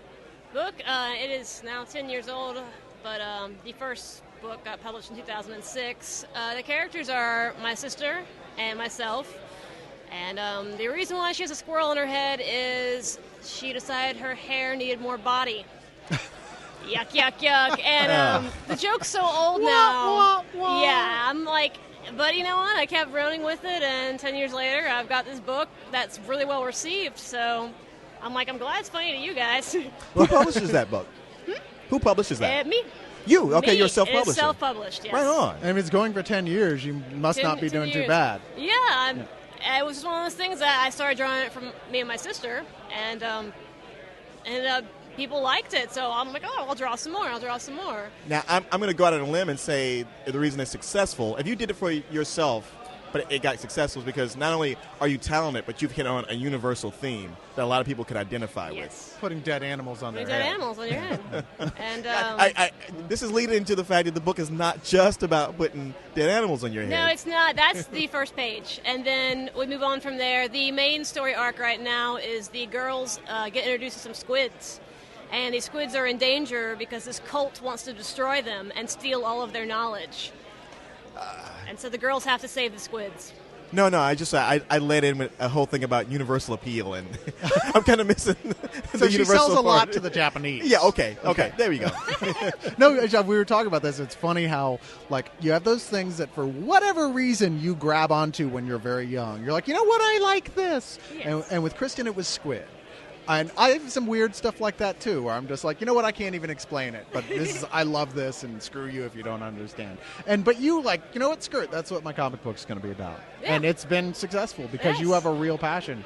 She had stuffed squids over there that you can buy, and I totally want one. They're all, like, different styles. But and you they're said really had cool. or has? Has, I still on have. our Okay, table. okay. Yeah. And I There's still assume you can buy those at your website as well. Yes. Okay. Once the shows are done with, then they will go back to my online store again. Do you actually like collect like footage of the real squids, like the I giant read squids a and all lot that? of squid stuff. Do you? That's pretty cool. Squids are neat. I like calamari myself, but you know. It sounds like you don't like squids at all. I do. I like to eat them. Are you going to eat the stuffed squid, or are you just going to sit there No. and have it make you want calamari? That one will be my bedtime buddy. I'm afraid of what you would do with a stuffed squid. I would just have it sleep next to me. So God. tell us about the characters. Characters. Got Shannon. That's Dead Squirrel Girl. Totally based on my sister, who is very sassy and was always Miss Fashion Conscious, which is why she has dead squirrel in her head. Because if a fashion magazine told her that was fashionable, she would do it. Okay. Perry is my character. She's incredibly clumsy, just like me. Repeatedly hitting her head on things all of the time.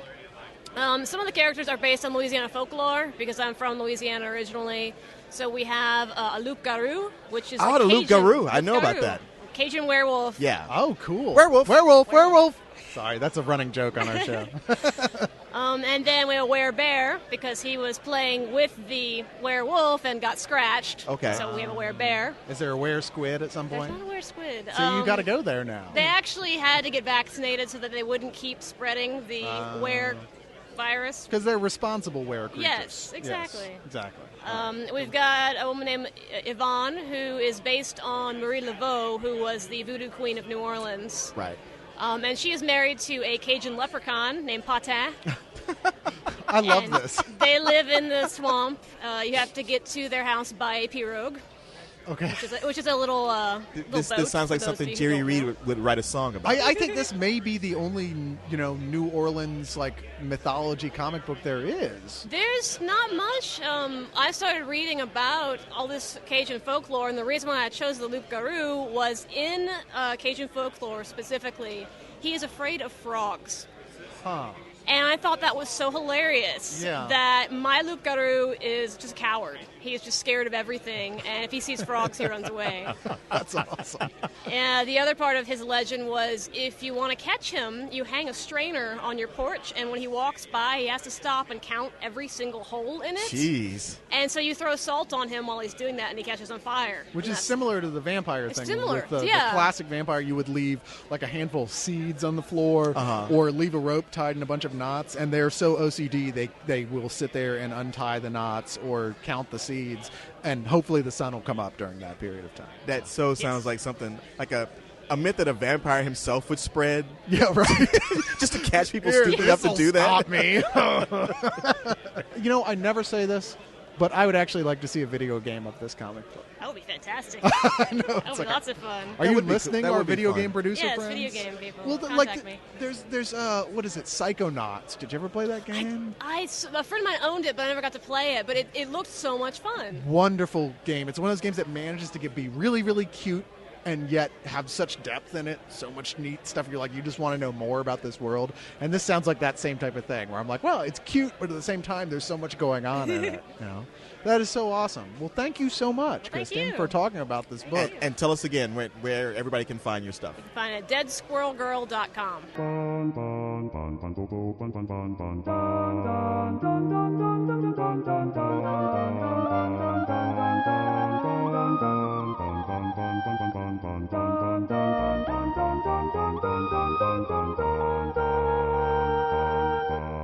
Fallout 3. It's badass. Is it? See, all right. So, who gave you Fallout 3? Did I not mention this yet? I don't think you did. Nakata Nakata, yeah. One of our listeners, straight out of Tokyo, Japan, sent me a. Oh man, I thought it was. I was like, okay, it's probably a DVD of Terror Train, which I want. Yeah, sure. Or it's a DVD of Maniac. No, I open it up and it is a new copy of Fallout 3 for the Xbox 360. Which you're like, and, holy shit! yeah, and which I've been wanting and meaning to pick up since it came out in November, and God, it is phenomenal. Bo, I'm sorry, I'm talking about video games. No, not at all. I'm talking about video games, and Bo. So we're here to talk about yes, the I do not mind hearing people talk about video games. Yeah, I just have absolutely nothing to contribute. We did our little Lost thing without you guys. So it's only fair y'all get a chance to talk about. Well, you know what? Well, with Fallout 3, it is there are very few things. Is that are Fallout comparable. 3 better than Lost? At points, yeah, they're different animals. Lost has had its serious weak points. Is it art? It may be, because there are very few things that compare to wandering through a post-apocalyptic Washington, D.C., shooting irradiated mutants in the head while listening to the Andrews Sisters playing on your transistor radio that's attached to your wrist. Only thing it could be better is if Will Smith was there for you to shoot as well. Mm-hmm. Yeah, that'd be good. That'd be good. Will Smith or you know what? Dane Cook. That's how I'm going to finish the game, out of pure rage. Oh, man. I will say that the reason that I don't talk much about video games is because I do not play them. The last video game console I ever owned was a ColecoVision. But by God, that Smurf game. Smurf exactly. Game. I was really good at Pitfall and Zaxxon. If they made a first-person shooter game in which all the people that you shot looked like Dane Cook, I would learn and master every fucking PlayStation and Xbox 360 out there. They have to have done a mod for that for Team Fortress. There's or hopefully Mortal Kombat. Right. Well, Fatality. I saw Team Fortress has one that's the Faulty Towers thing. Are you serious? They made it where it's, you Mr. Faulty, Mr. Faulty. Yeah, you shoot them someone. Oh man, I feel bad because I can't remember who it is, but they sent me a link on Spill of some pictures that someone had worked up, and they had taken the Team Fortress 2 characters and they had made them all look like Avengers. So they had like recolored them and everything. Weird. And then they had done another one which looked like the Justice League. Okay, nice. This brings up a question. Now, did y'all see that weird picture that the guy posted with all of us? With stuff in our with the mouths? stuff coming out of the mouth. It's some kind of reference and to Team Fortress 2. Yeah. Oh, is it Team Fortress 2? That's what Okay. somebody wrote afterwards. It's like, but gentlemen. I still didn't get Well, it. they showed the picture of the guy with a bunch of cigarettes in his mouth. Well, that was the spy from Team Fortress 2. Okay. Which you have the orange box. Have you not played Team I've Fortress 2? never played Team Fortress It's 2. fucking fantastic. Yeah, I've heard it is, yeah. Yeah, I mean, it's no Portal. Yeah, I'm still But- playing Portal in the basic Half-Life game. You haven't finished Portal yet? I haven't played any of the online games with my PlayStation yet. Yeah. I get invites all the time, and I'm always like, no, I'm playing Oblivion, fuck off. Yeah. No, Team Fortress 2 is incredible. I mean, it's so stylized. It's done up like a 60s spy parody with all of this really hyper stylized art, and it's gorgeous. It's funny. It's intense. It's a lot of fun. I mean, the spy is patterned after the character from Danger Diabolic. Oh, wow. Oh, nice. Jesus. Yeah. Which is a classic like 60s spy movie, and it's so over the top. Somewhere It's Quentin Tarantino's getting an erection going, where the hell did you come from? Yeah.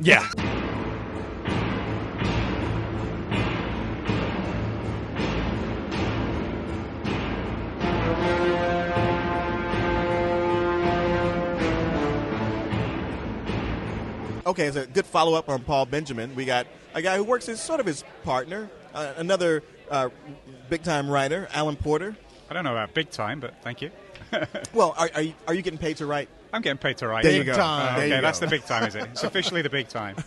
And besides writing comics and magazine articles and whatnot, you also run a comic book sort of meeting group where comic creators meet once a month in Austin. Yeah, it's something that Paul and I put together. We both basically arrived in town around the same time, got to know each other. Thought it'd be a good idea to put something together where we could meet other creators in town.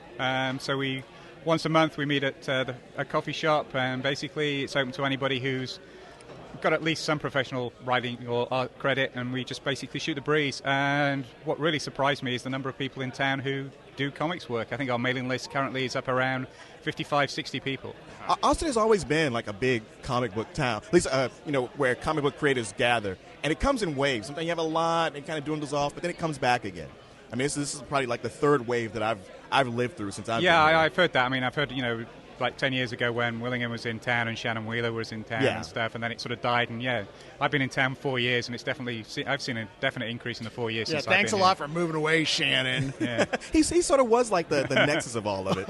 Our studio. I love Shannon Wheeler, but I do give him shit about that on an almost monthly basis. I'm like, hey Shannon, when are you going to get away from that crap hole you live in and come back to Austin? In Portland. Hey, Portland's a nice town. Yeah, I know it is. Now, I'm hardly ever wrong about these things, but I detect you have an accent.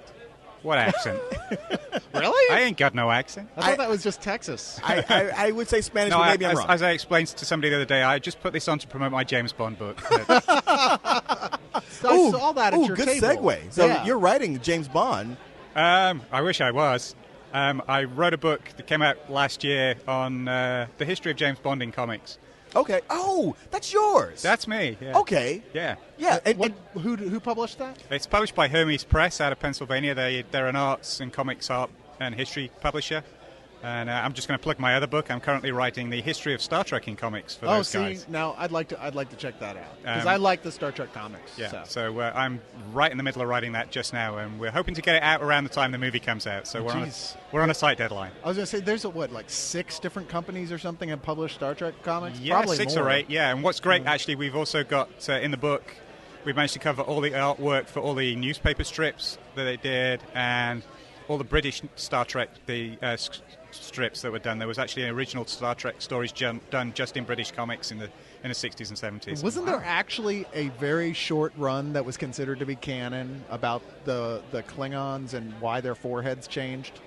It depends who you listen to as to whether it's canon or not. Yeah. Okay. The guys who wrote it say it's canon.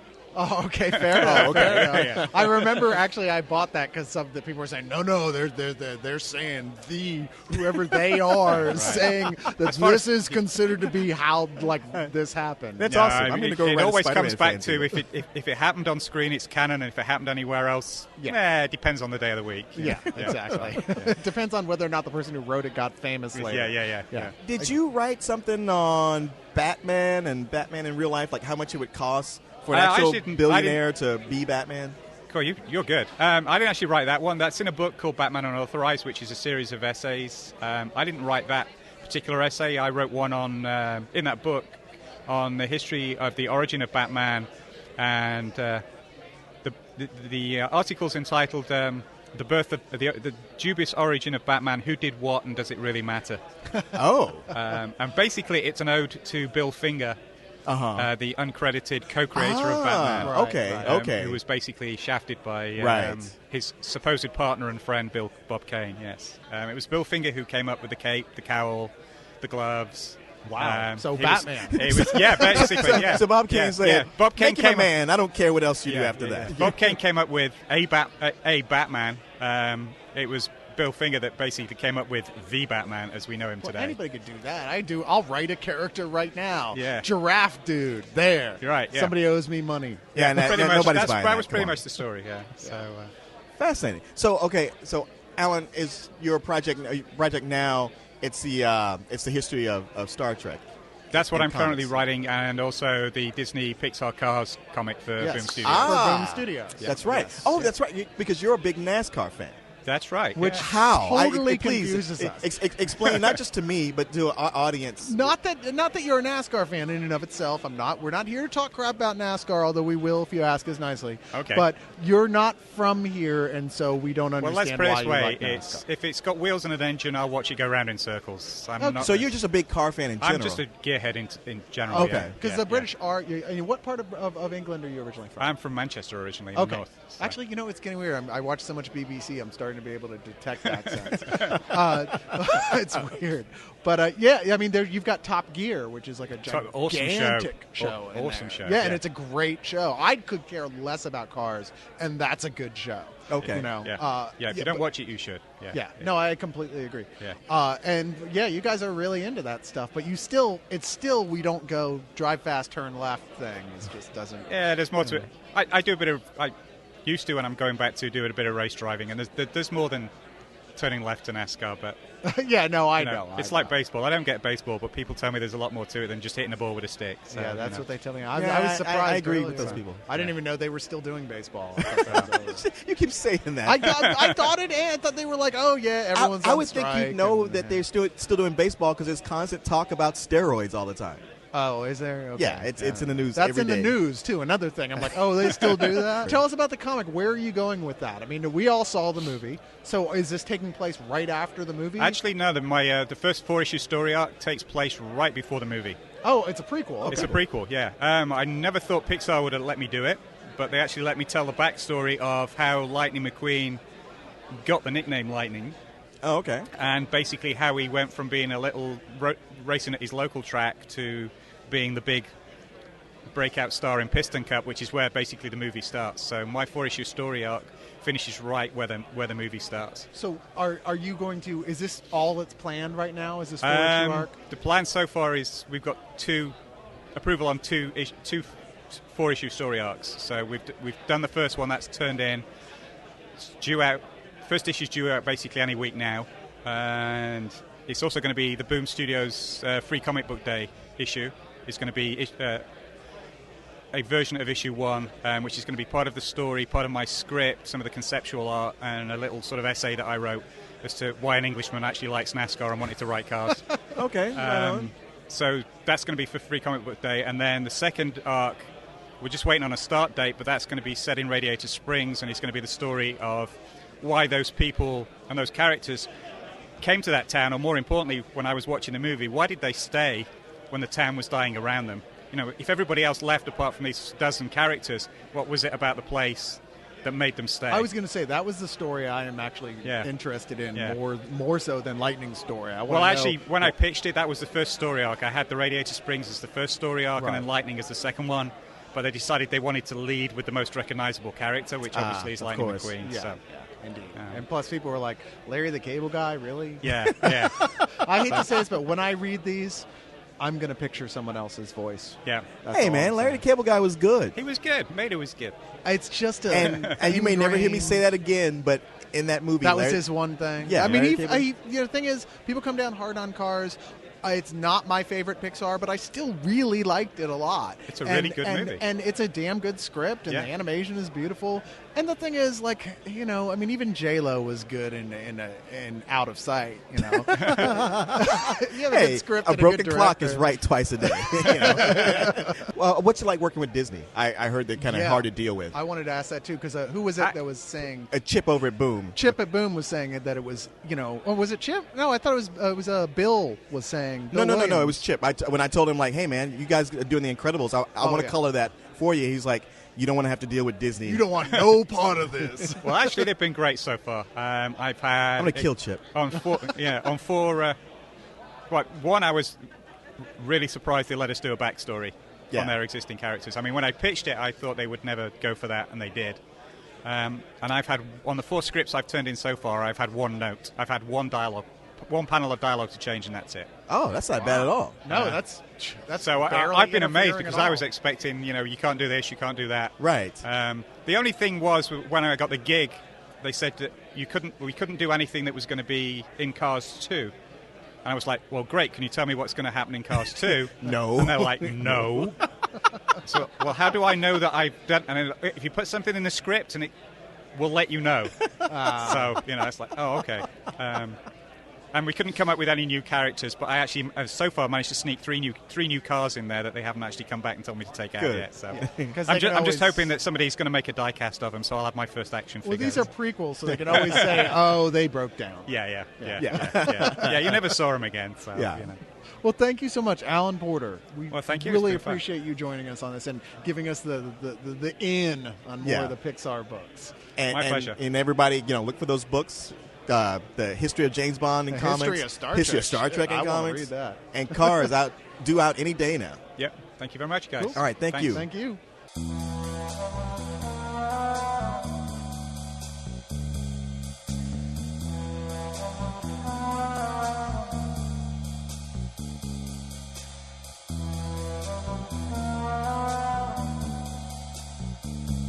We're back at Staple, and this time we've got two guests. No, Leon's looking at me angry because he's leaning in to take a bite of his gumbo. Yeah, And I go, We've Suddenly got, we're back. It's getting cold. This stuff is greasy. yeah. The last Well, thing I want is a film to form on the top of it. no, that's the best part. Ugh. You get to peel that off and chew it later. You It's know, good. if you put some cracker crumbs in there, it will absorb the grease. Well, that was Sam Hurt, local Austin comic strip legend. I mean, Sam is like the grandfather. Okay, I won't say the grandfather. Yeah, you probably shouldn't have said that. the godfather of Austin comic book artists. Actually, the great godfather. Okay, that's good. Because he's in the mob. And this is Jeff Sebesta. Sebesta. I'm sorry. Who has his own book? Who has his own book out? Well, you guys here to, among other things, besides promoting your own work, as part of the Austin Sketch Group. Yeah, it's part of the Hive Mind. The Hive Mind? Hive Yeah. You changed the name of it now? Well, no, I mean, we're just calling it what it is, right? You know, a sinister plot to control the world, right? Yeah, that's it. Oh. No, we're the Austin Sketch Group. We're awesome. What do you need? We live in Austin. We sketch yeah. as a group. You all do the same thing all at the same time, and you try and practice like telepathically, so you're all on the same. Yeah. I mean, it's That sort of is the point. positively evil. I love it. Okay, that part isn't exactly true, but Oh. what we actually do is we sit at a coffee shop and we all draw at the same time, and But it's not been, the same thing. No, whatever you want to, and occasionally people show up and do other stuff like write or make music or code or whatever. It's just a good, nurturing, creative environment. Now, And it's been going for 5 years now. Yeah, see, now that's the kind of thing that when you describe it like that, it sounds very innocuous, like, oh, everybody just comes and does this. But actually, if you're living in a town and you want to be a professional artist from whatever ilk that is, this is the best thing you can have, or to even start, is a gathering of other people who do the same thing, where you can all be sounding boards for each other, play off each other, show each other your work, help you improve, get some friendly rivalries going. Oh, yeah. If you're playing SimCity, like, a sketch group is something that you can only have after you have a rail system and a few sure. museums and stuff Yeah, like that. Like, yeah. it's a very late-stage development in a very artistic city. It's right before Nice. you evolve into gods. I'm pretty sure that's what we're about to do. That was my whole point with the Hive Mind. See, Yeah. we're a friendly Hive Mind. What'd you call it, Hive Mind? Hive Mind, like the Borg. But a good Oh, Borg. like the Borg. Okay. Yeah. Okay. Tell us about the projects y'all are working on right now personally. Yes, the president of ice cream. I know Jeff has worked. He's finally published into a graphic novel. Oh, And- I've actually got 3 graphic novels all of a sudden because I've had nothing to do in San Diego but draw, but I don't want to steal all of Sam's thunder. yeah, so- sure. Yeah. Jeff, you've been hogging the mic the whole time. Let Yeah, Sam well, talk. it's closer to me. I blame the system. No, I have 3 graphic novels and 2 individual comics that are all out right now. Just because I've been working my butt off lately, it's crazy. I have. Are you writing and drawing these? I'm responsible for every pixel, every missed bad mark, every stupid joke, Except for Sam, everything in who there. letters them. Right. Yeah, well, Sam's my lawyer. But I have. I don't know. I have a comic that I'm selling right now called "I Am the President of Ice Cream," which is about the dark side of ice cream. There's a dark side to ice So cream? you wouldn't. Oh, think you there didn't would know. be. Well, I mean, other than the obvious, if you eat it all day, you will get fat. I'll just tell you, I Actually, watched that Jeff never work comes on up. this from a mini comic to like a more realized comic to now a graphic novel, and it's just this scratchily drawn stream of consciousness story about this guy wanting to be the president of ice cream and sort of take over the world.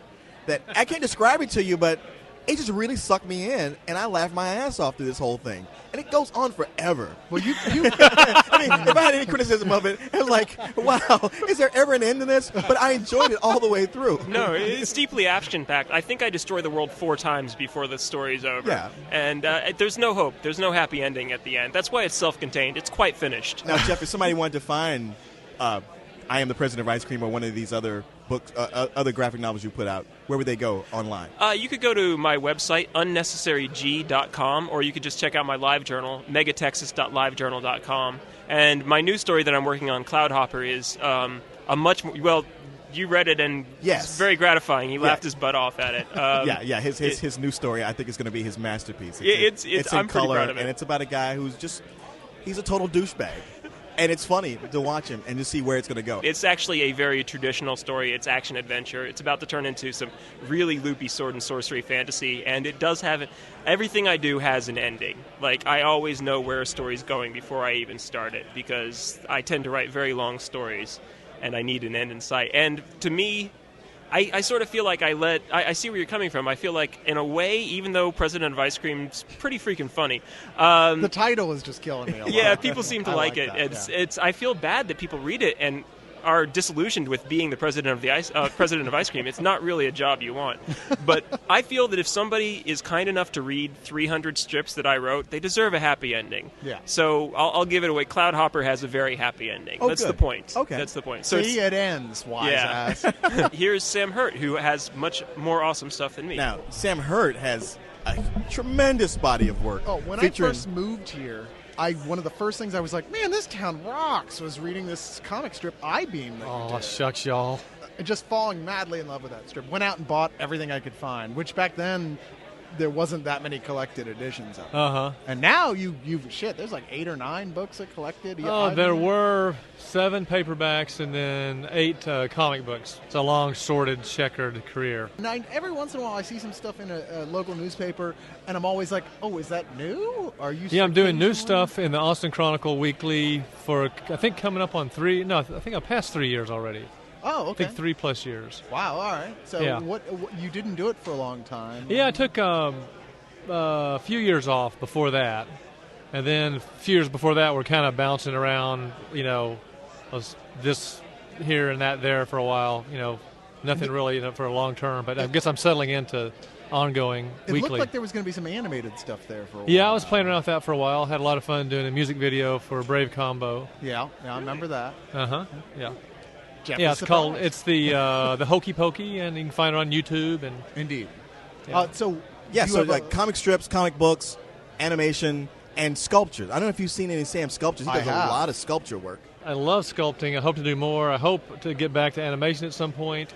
But I decided a couple of years ago I was trying to do everything, and I decided to follow a strategy of doing fewer things and do them hopefully better. So I'm focusing on painting. Painting is my big scene, for the last few years.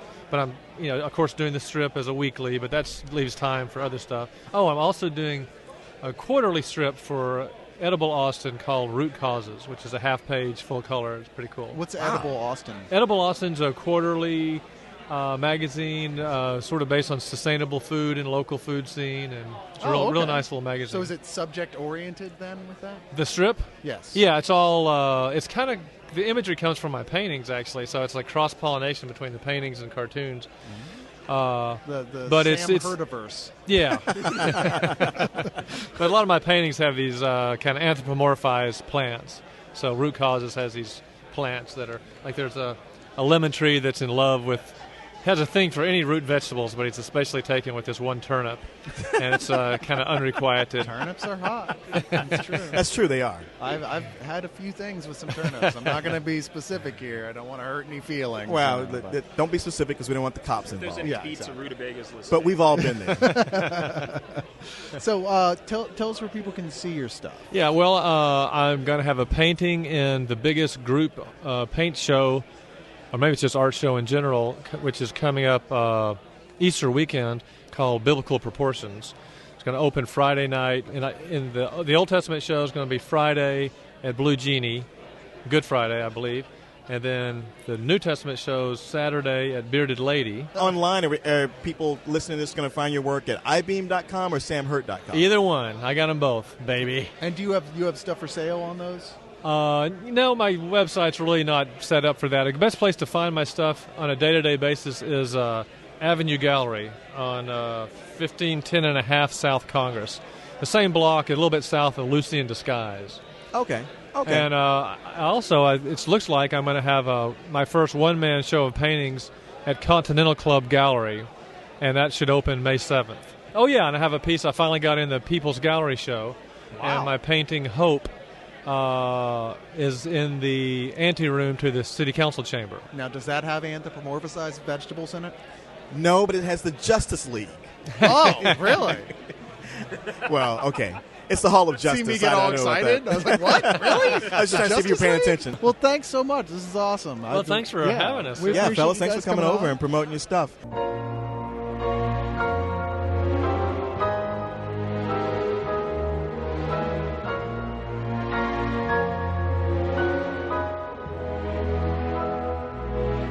I've been rereading Kurt Busiek's Astro City. Indeed. Which is quite good. I mean, for me, it's right up there with. It's right up there with Gaiman and Moore. I mean, wow, yeah. Oh yeah. Especially because it does the kind of voguish thing of taking classic superhero tropes and putting them to real life situations, but it's a lot more lighthearted and positive. It's not as comic booky or not as wink wink nudge nudge as say Alan Moore's Tom Strong or America's Best, though. It's very gritty and real. And it just does some really incredible stuff because it takes these very common superhero stories, very much based on like Silver Age Marvel and Silver Age DC, and then takes it from the perspective of, the guy on the street, sometimes the victims, sometimes the villains. It's got one of the best story arcs I've ever read in comics period, called Tarnished Angel, where the main character is a villain who has just gotten out of prison and is trying to go straight. And the art's incredible because they make the character look exactly like Robert Mitchum, like an older Robert Mitchum. Nice. But he's also like an analogous to the Molten Man from Marvel Comics. Nice. So he's like Mark he Raxton? basically looks What's like his name? Mark Raxton? Is that Yeah, right? Mark Raxton. He basically looks like he's plated in stainless steel. So it's Robert Mitchum on fire? It's Robert Mitchum. It's like stainless steel Terminator Robert Mitchum. Like Robert Mitchum Colossus? Like Robert Mitchum T-1000. But it basically, he goes back to his old neighborhood, and it turns out like a lot of these like older C-level, like A, B, C level villains are getting offed, and nobody knows what's going on, and so they basically hire him as a private detective, and it reads like a Raymond Chandler, Philip Marlowe story. It's just so it holds up. I heard it was kind of dated. Oh, no. It's so tight and wonderful. Okay. Yeah, a little bit of trivia about Robert Mitchum. Released a Calypso album in the 60s. Oh, yes, he did. Seek it out. And it is he's awesome. Big old pothead, too. Got busted and served some time hanging out in the Caribbean. Yeah. And in high. fact, is still trying to assure a dystopian future. Is he alive? No. Robert Mitchum died in the 80s. But there's thousands of identical models of him. Okay, okay, still with the Terminator jokes. That's but they've good. got that. What is wrong with the Terminator jokes? Nothing. That's it. I'm out of here. It was nothing. It was a franchise that ended in '92. No, it wasn't. But yeah, fuck off. It still lives. To the point, if you get a chance to get any of Busiek's Astro City line, I mean, and I really do mean this, any of them, even like one of his one-off issues, well worth the time. I only Very read the incredibly first written. book, and I did really enjoy it. But this is okay. So, what's his name? Who does the covers? Alex Ross. Alex Ross. That's one of the cool things. I don't know who Kurt Busiek blew.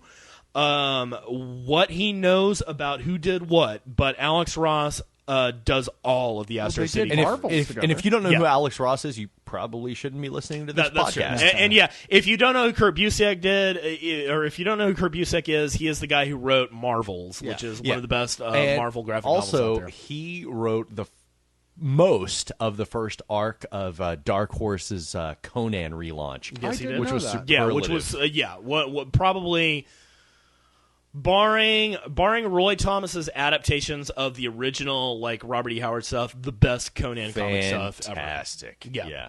Really good Conan. Also stuff. did a great run. I'm sorry, Cyrus. Are you not a Conan fan? Oh, I'm sorry. I was looking at my picture of Ricky Martin. Yeah. Oh, here. Cyrus was knitting, sitting over there reading your copy of Good Housekeeping and wondering what they're going to talk about on The View tomorrow, and straightening out the ruffles on his bloomers. I only like Conan when he has an Austrian accent. Sorry. Fuck you. God. Yeah, Crom. Okay, so he is my god that lives in the sky. If you will not help me with this one, Crom, then the hell with you. I'll do it myself. That was the worst. This is my wife, Maria. Accent. Now is the time on Sumerian that we kill lots of people. Right.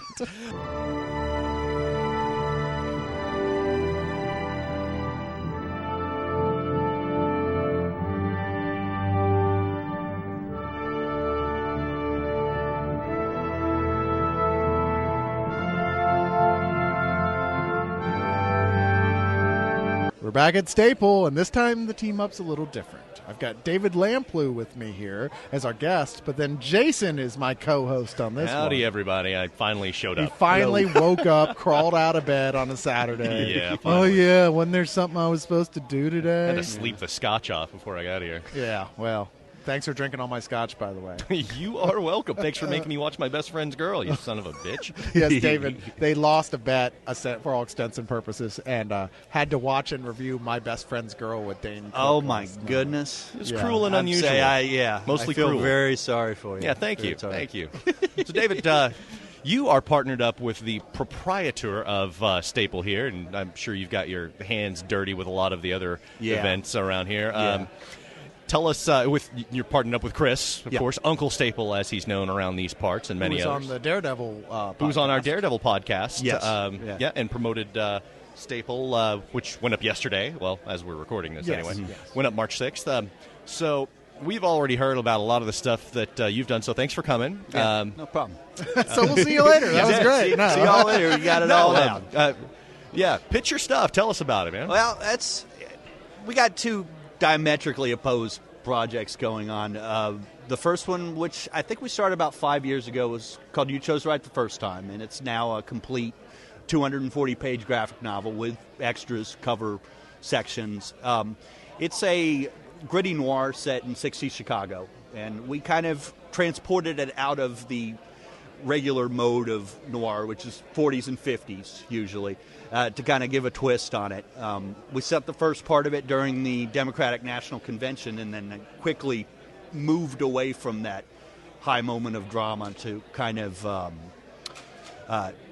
put people back in the space with the characters rather than the big sweep of being about the 60s. Because it's not about the 60s. It's about criminality and depravity, like all noir is. Sure. You know, I mean, it's about, people getting up over their head and getting flushed down the toilet. So how closely do you guys adhere to the tropes? I mean, do you have femme fatales and all that? Yeah, I mean that's one thing that we definitely did keep. Our cast is bigger than most noir.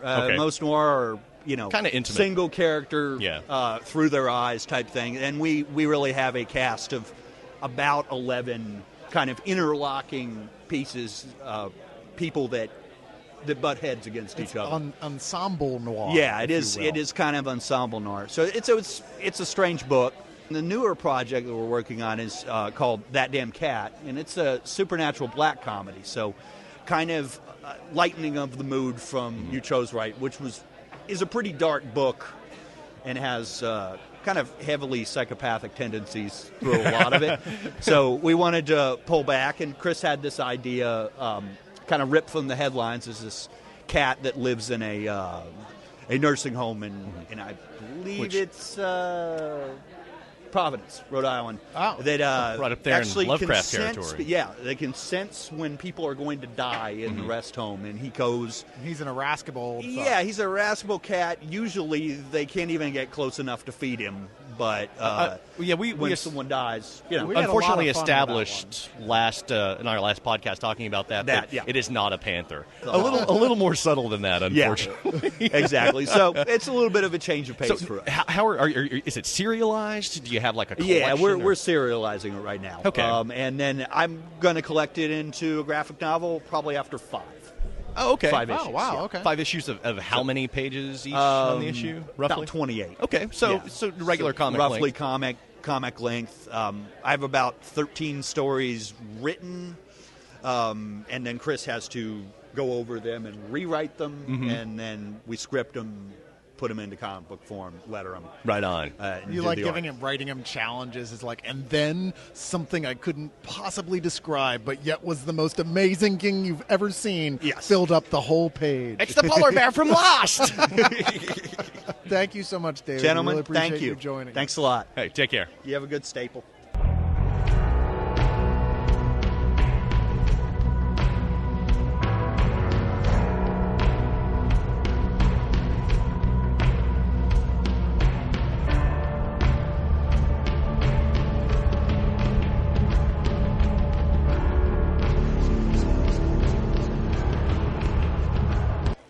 We're here at Staple with Phil Hughes, the creator of, the only Texas superhero, as far as I know. As far as I know, since the 1960s when we had a guy named Texas Twister. Was he Marvel or DC or something like that? I think he's Marvel. Sounds familiar. He's maybe the D-class hero. But, like I said, I'm Phil Hughes. I'm the creator of Tech Shield. Tech Shield. Now, what company is putting this out? Hopper Comics over there. They put a lot of trust in me, and they're going to go ahead and publish this book for me. I'm really excited about this. Not only do I have a chance to put out a great comic book, but I'm also going to help put out a great educational platform for kids to get interested in learning how to read and also get interested in Texas history. Oh, right on. Okay. So what's his powers? Okay, well, of course, most superheroes have this tragic ending, and that's how superheroes are usually born out of tragedy. But, powers, you can't be too copycat, and because there are some cases where somebody say, "Oh, he's too Superman," or "He's too this and that." Sure. But like I told you, it's about Texas, so I had to add a little Texas to everything, to this new legacy that I'm starting for Texas. So you got a Texas power called the Texas Thunderstrike. He doesn't shoot 5-alarm chili out of his eyes, or no, something? he ain't going to be camping. Hey, believe it or not, the comic might make you laugh, it'll make you cry, and if you have too much chili, it'll make you fart. But but that's not the comic. Not the comic. This is actually a very serious superhero. I always felt that Texas should have proper representation in the superhero world. I mean, we're huge. You know that. My life was formed around superheroes as a way of how I think and how I live my daily life. And like with Tech Shield, I went around all our legends. We have legend. We have a mystique about Texas, like all our heroes. I took the Spirit of Texas. Who hasn't heard of the Spirit of Texas or the Heart of Texas? So I took all our heroes of the old days, like the Alamo, or even as far back as when the Indians were roaming our lands, modern day Iraq War, Vietnam, World War II, and I put when them Selena in a got shot. Huh? When Selena got shot. No. When Selena, yeah. I got Tom Landry in there. Nice. You almost have to. Yeah, I have to. I got. Hopefully, I'll have a comic coming out where Tom Landry and Tex are floating above the new stadium, and first Tom's going to be a little upset he's not at Texas Stadium watching down. Right. So I want to bring Texas into this. It's all about Texas. You should make Tom Landry be kind of like his ghost advisor, the way he John might be Wayne his play was caller, for Jesse so to Custer. speak. So. Tom Landry, come Obi-Wan. I played football for a lot of years, and I coached, and football is my passion. And after my injuries, my knees, and being a competitive guy, I had to find something else to put my energies towards. And being a proud Texan, and I always wanted us to have our own superhero. One reason why I went with Hopper Comics was because I can get a great comic book out of it. And we're also going to make another book aimed at younger children because I grew up with a learning disability, dyslexia. I couldn't read, I can't do math, and it took me from when I was 10 years old, and I took a Captain America comic book up to my teacher, and I was like, I want to learn how to read. I want to know what Captain America is saying. What's his story? What's his origin? Yeah. I mean, well, on the PG-13 style, it's a Greek tragedy, like I told you earlier. He's a Texas Ranger. He leaves his house, his wife, and his son, and he always, like most people, I'll promise I'll come back.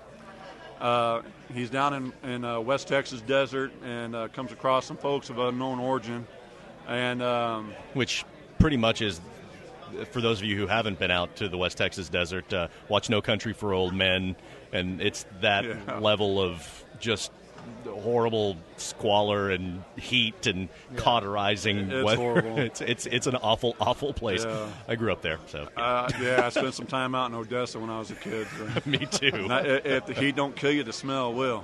Right. So yeah, it's pretty bad. Ain't that the truth? He's not the superhero of that area, though. He's not incorporating bad smells. No, he's not. Unless, like I said, unless he farts. But no, what happens is he's outgunned. And being out in West Texas, you don't get great radio signals, especially on your shoulder. He's a Texas Ranger. He's outgunned. And unfortunately, he gets shot and he's left for dead. As he's dying, the elements like the West Texas heat bear down on him. And all he can think about is his wife and his son as he's dying. Night comes down, and as y'all know, living in West Texas yourself, it gets cold at night. Yeah. So as the fog comes in, he's surrounded by this fog. It's an energy that just sparks up his skin and everything. And next thing you know it, his grandfather appears to him and picks him up out of the dirt and tells him, "Well, you ain't dead yet, son. So get on up." And then that's when we start seeing TechShield when he comes to life. He's given a choice as to you can lay here and die, or you can accept this gift that we're about to give you. But there comes a price with this gift. Everybody's going to have to think you're dead. So you're going to have to give up your life as his name is Dallas Daly. I couldn't get a more Texas name than I know, that. and plus I got my Irish name in there from my grandma. I don't want her to get mad at me. So his name's Dallas Daly. The superhero alliteration there of the golden age. Yes, sir. Yeah. And so what's going to happen is he's got to make a decision. All right, so I got to leave my family. That's the hardest thing a man's got to really think about. Or he's going to die, and he's going to leave his family anyway.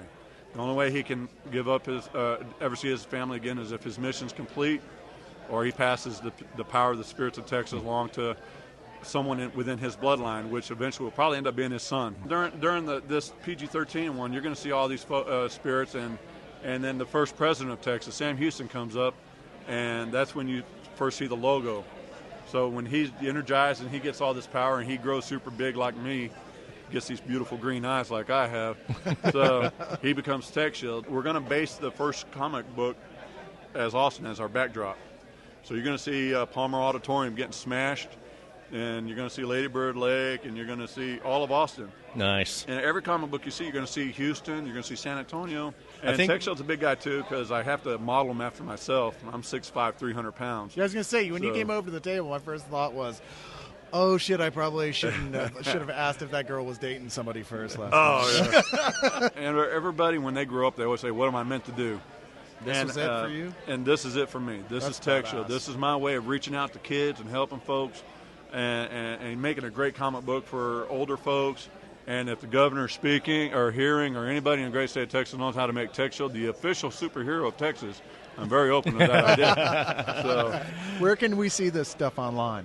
Go to hoppercomics.com for now, and then hopefully within a month or two, TechShield.org will be up and running. And like I said, the comic book will be coming out, and hopefully by August. Texas is being represented in the superhero community. And if DC's listening or Marvel, I'm coming for you. So, don't mess with TechShield. Don't mess with TechShield. That's Phil Hughes. As I would say, we're serving up justice Texas style. That's Phil Hughes, the creator of TechShield, www.hoppercomics.com. Thanks so much for joining us. Thank y'all, guys. I really do appreciate it. Thanks a lot, Phil. No problem.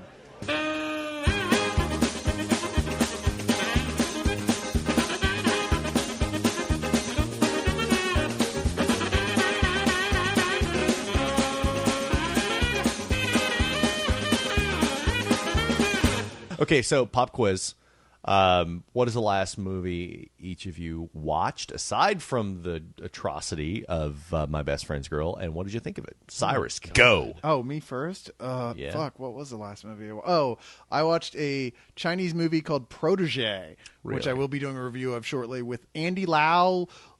That they have so much old age shit on him, it will make you want to throw up and feel like you yourself are about to die of old age. Right It was on. just yesterday he was like the practically teenage heartthrob, and now he's got gray hair and playing a guy who's about to die from kidney failure. What the fuck? What is it? What is this about? Oh, okay. Who knows what any in Asian Chinese film is about? films, there's this long time thing. I don't know why they're so big about these movies where undercover cops form relationships with the guys they've been, the drug lord that they've been undercover with for like a decade. Sounds a lot like a LEOG. Well, yeah, right.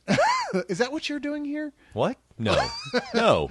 But do you have something? They get so attached to him, then they're like, okay, now's the time to bring him down, and they've got to turn back into a cop again, and they must decide which is more important to them, their friendship with the drug. Yeah, we've seen this story a billion times before. It's that crossed with, basically a film that wants to teach you how the drug trade works out of the Golden Triangle, and not just in a casual sense either, in a step-by-step, here's where the drugs come from, here's how they're manufactured, here's how they make money from it, here are all the steps where it filters out to the streets, here's the effect that it has on people, here's why people overdose from drugs. I mean, it goes through, it's like an instructional video of So it's like an how Asian it version works. of Traffic. Yeah, it kind of If you want to work in the Golden Triangle, go to www. Yeah, mixed with this old genre standby story that we've seen a million times before. 100 times, with the wimpiest fucking cop in the world. I swear, this guy just can't do shit. The moment people start firing guns, he's like, He's played by the Asian Jason Biggs. Yeah, I was hoping it was going to be a cop Saki, but no, it's just he just doesn't do shit. But anyway, who's next? I have been really busy with school, and although I have planned to see several movies, I haven't made it out to them. But I guess the last thing I sat down and watched through and through was Netflix sent me a copy of The Hill, which is one of Sidney Lumet's best movies, if not the best, in my opinion. It takes place in a British prisoner of war, or not prisoner of war. It takes place in a British stockade during World War II. So all the prisoners are British military people who have committed infractions against the British military. And it's probably best known for being one of the first major dramatic roles for Sean Connery. Up until he made The Hill, he had done the Bond movies, he had done Darby O'Gill and The Little People, but other than being kind of this cartoonish super agent and this light kids fantasy, he hadn't done anything to be like, oh, Sean Connery, great actor. And it was one of his first major dramatic roles, and he was absolutely incredible in it. I'm sure it was no Highlander too. Yeah. What is? Features Ossie Davis in one of his first roles. Also, John Kennedy. Yeah. Sort of. Well, yes, John Kennedy if he was black. But just a really amazing movie. If you like prison films, if you like World War II films, if you like Sidney Lumet films, I like women in prison films. Go. I like those too. It had a little caged heat, but mostly Ilsa, she-wolf of the SS. mostly with Sean Connery's mustache. Oh, that's sexy. Oh. Suck it, Trebek. Suck it, Trebek. You Suck and it your dago long mustache. Suck it hard. I remember you saying at one point, you're like, you have to come in here and watch this. Don't ever tell me Sean Connery can't act because you have to see this scene. Yeah. I was like, okay, you got me. That was pretty good. But then again, a good director can make even a terrible actor look talented. Well, I think they can make a bad actor do well, but I think they can make a baseline actor like Sean Connery, and I like Sean Connery quite a bit. Who's not untalented. No, not untalented at all. But I mean, they can make him. I mean, look much better. Yeah, he's damn good at slapping women. Yeah, indeed. And if this had a couple of women in it, I'm sure he would have slapped them. Yes, Yeah. it comes natural. You ever notice in You Goldfinger stupid bint. how he pretty much rapes Pussy Galore? Yes. Yeah. Yeah, but that was the '60s when you could do that. Yeah, he'll hold down a woman as she's protesting and saying no, no, no, and kiss her while she's fighting him the whole way, and eventually she gives in, and they fade to black, and you don't see that whole sequence when she's crying as he's plunging into her. And the cops come by and say, "You're coming to jail." He's got, "Oh no, I'm not. Because I also have a license to rape. I have diplomatic immunity." Right. And then Mel Gibson and Danny Glover go, "Revoked." It's just been revoked. All right, what about your movie, Jason? Mine was, what was it called? It was a Spanish film. It was called King of the Hill. I don't remember the Spanish phrase. But yeah, no Hank Hill or Boomhauer or anything involved in that. But El Rey de la something. I wish I spoke Spanish so I could babble out a ethnic-sounding version of the guy. What's the name? The guy who always goes, "Hey man, was What the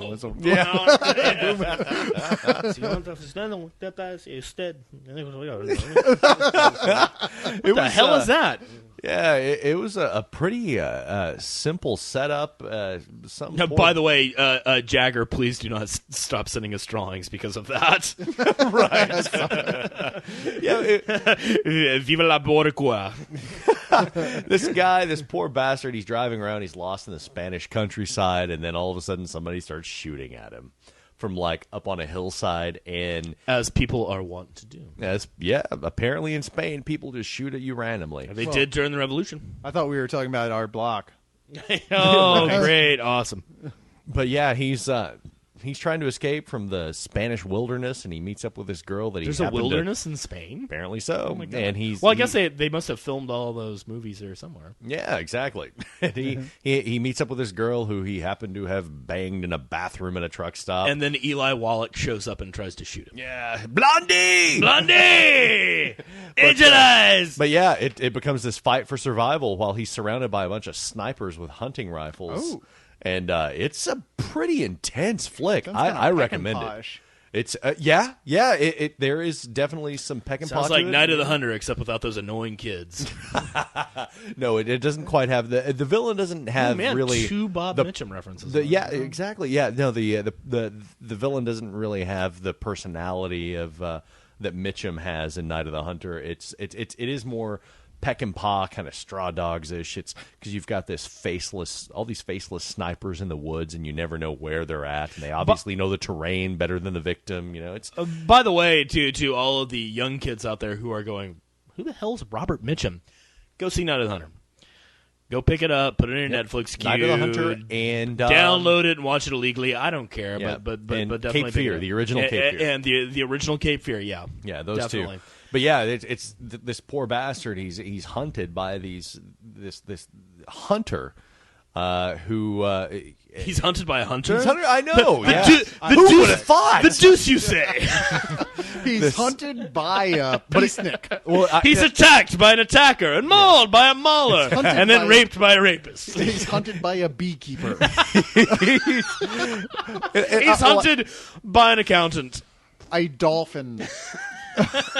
Yeah. Stalked him. He is beaten senseless by a British dentist. Yeah, I'm done. Lemming of the beady, lemming of the beady, lemming of the beady. I'm done. Hey. It's a good movie. Rent it. I'm sorry. We keep cutting you off. We thought you were co-host. No. I opened myself up to that one. The talked about video games. Hunted by the hunter. So Pitfall.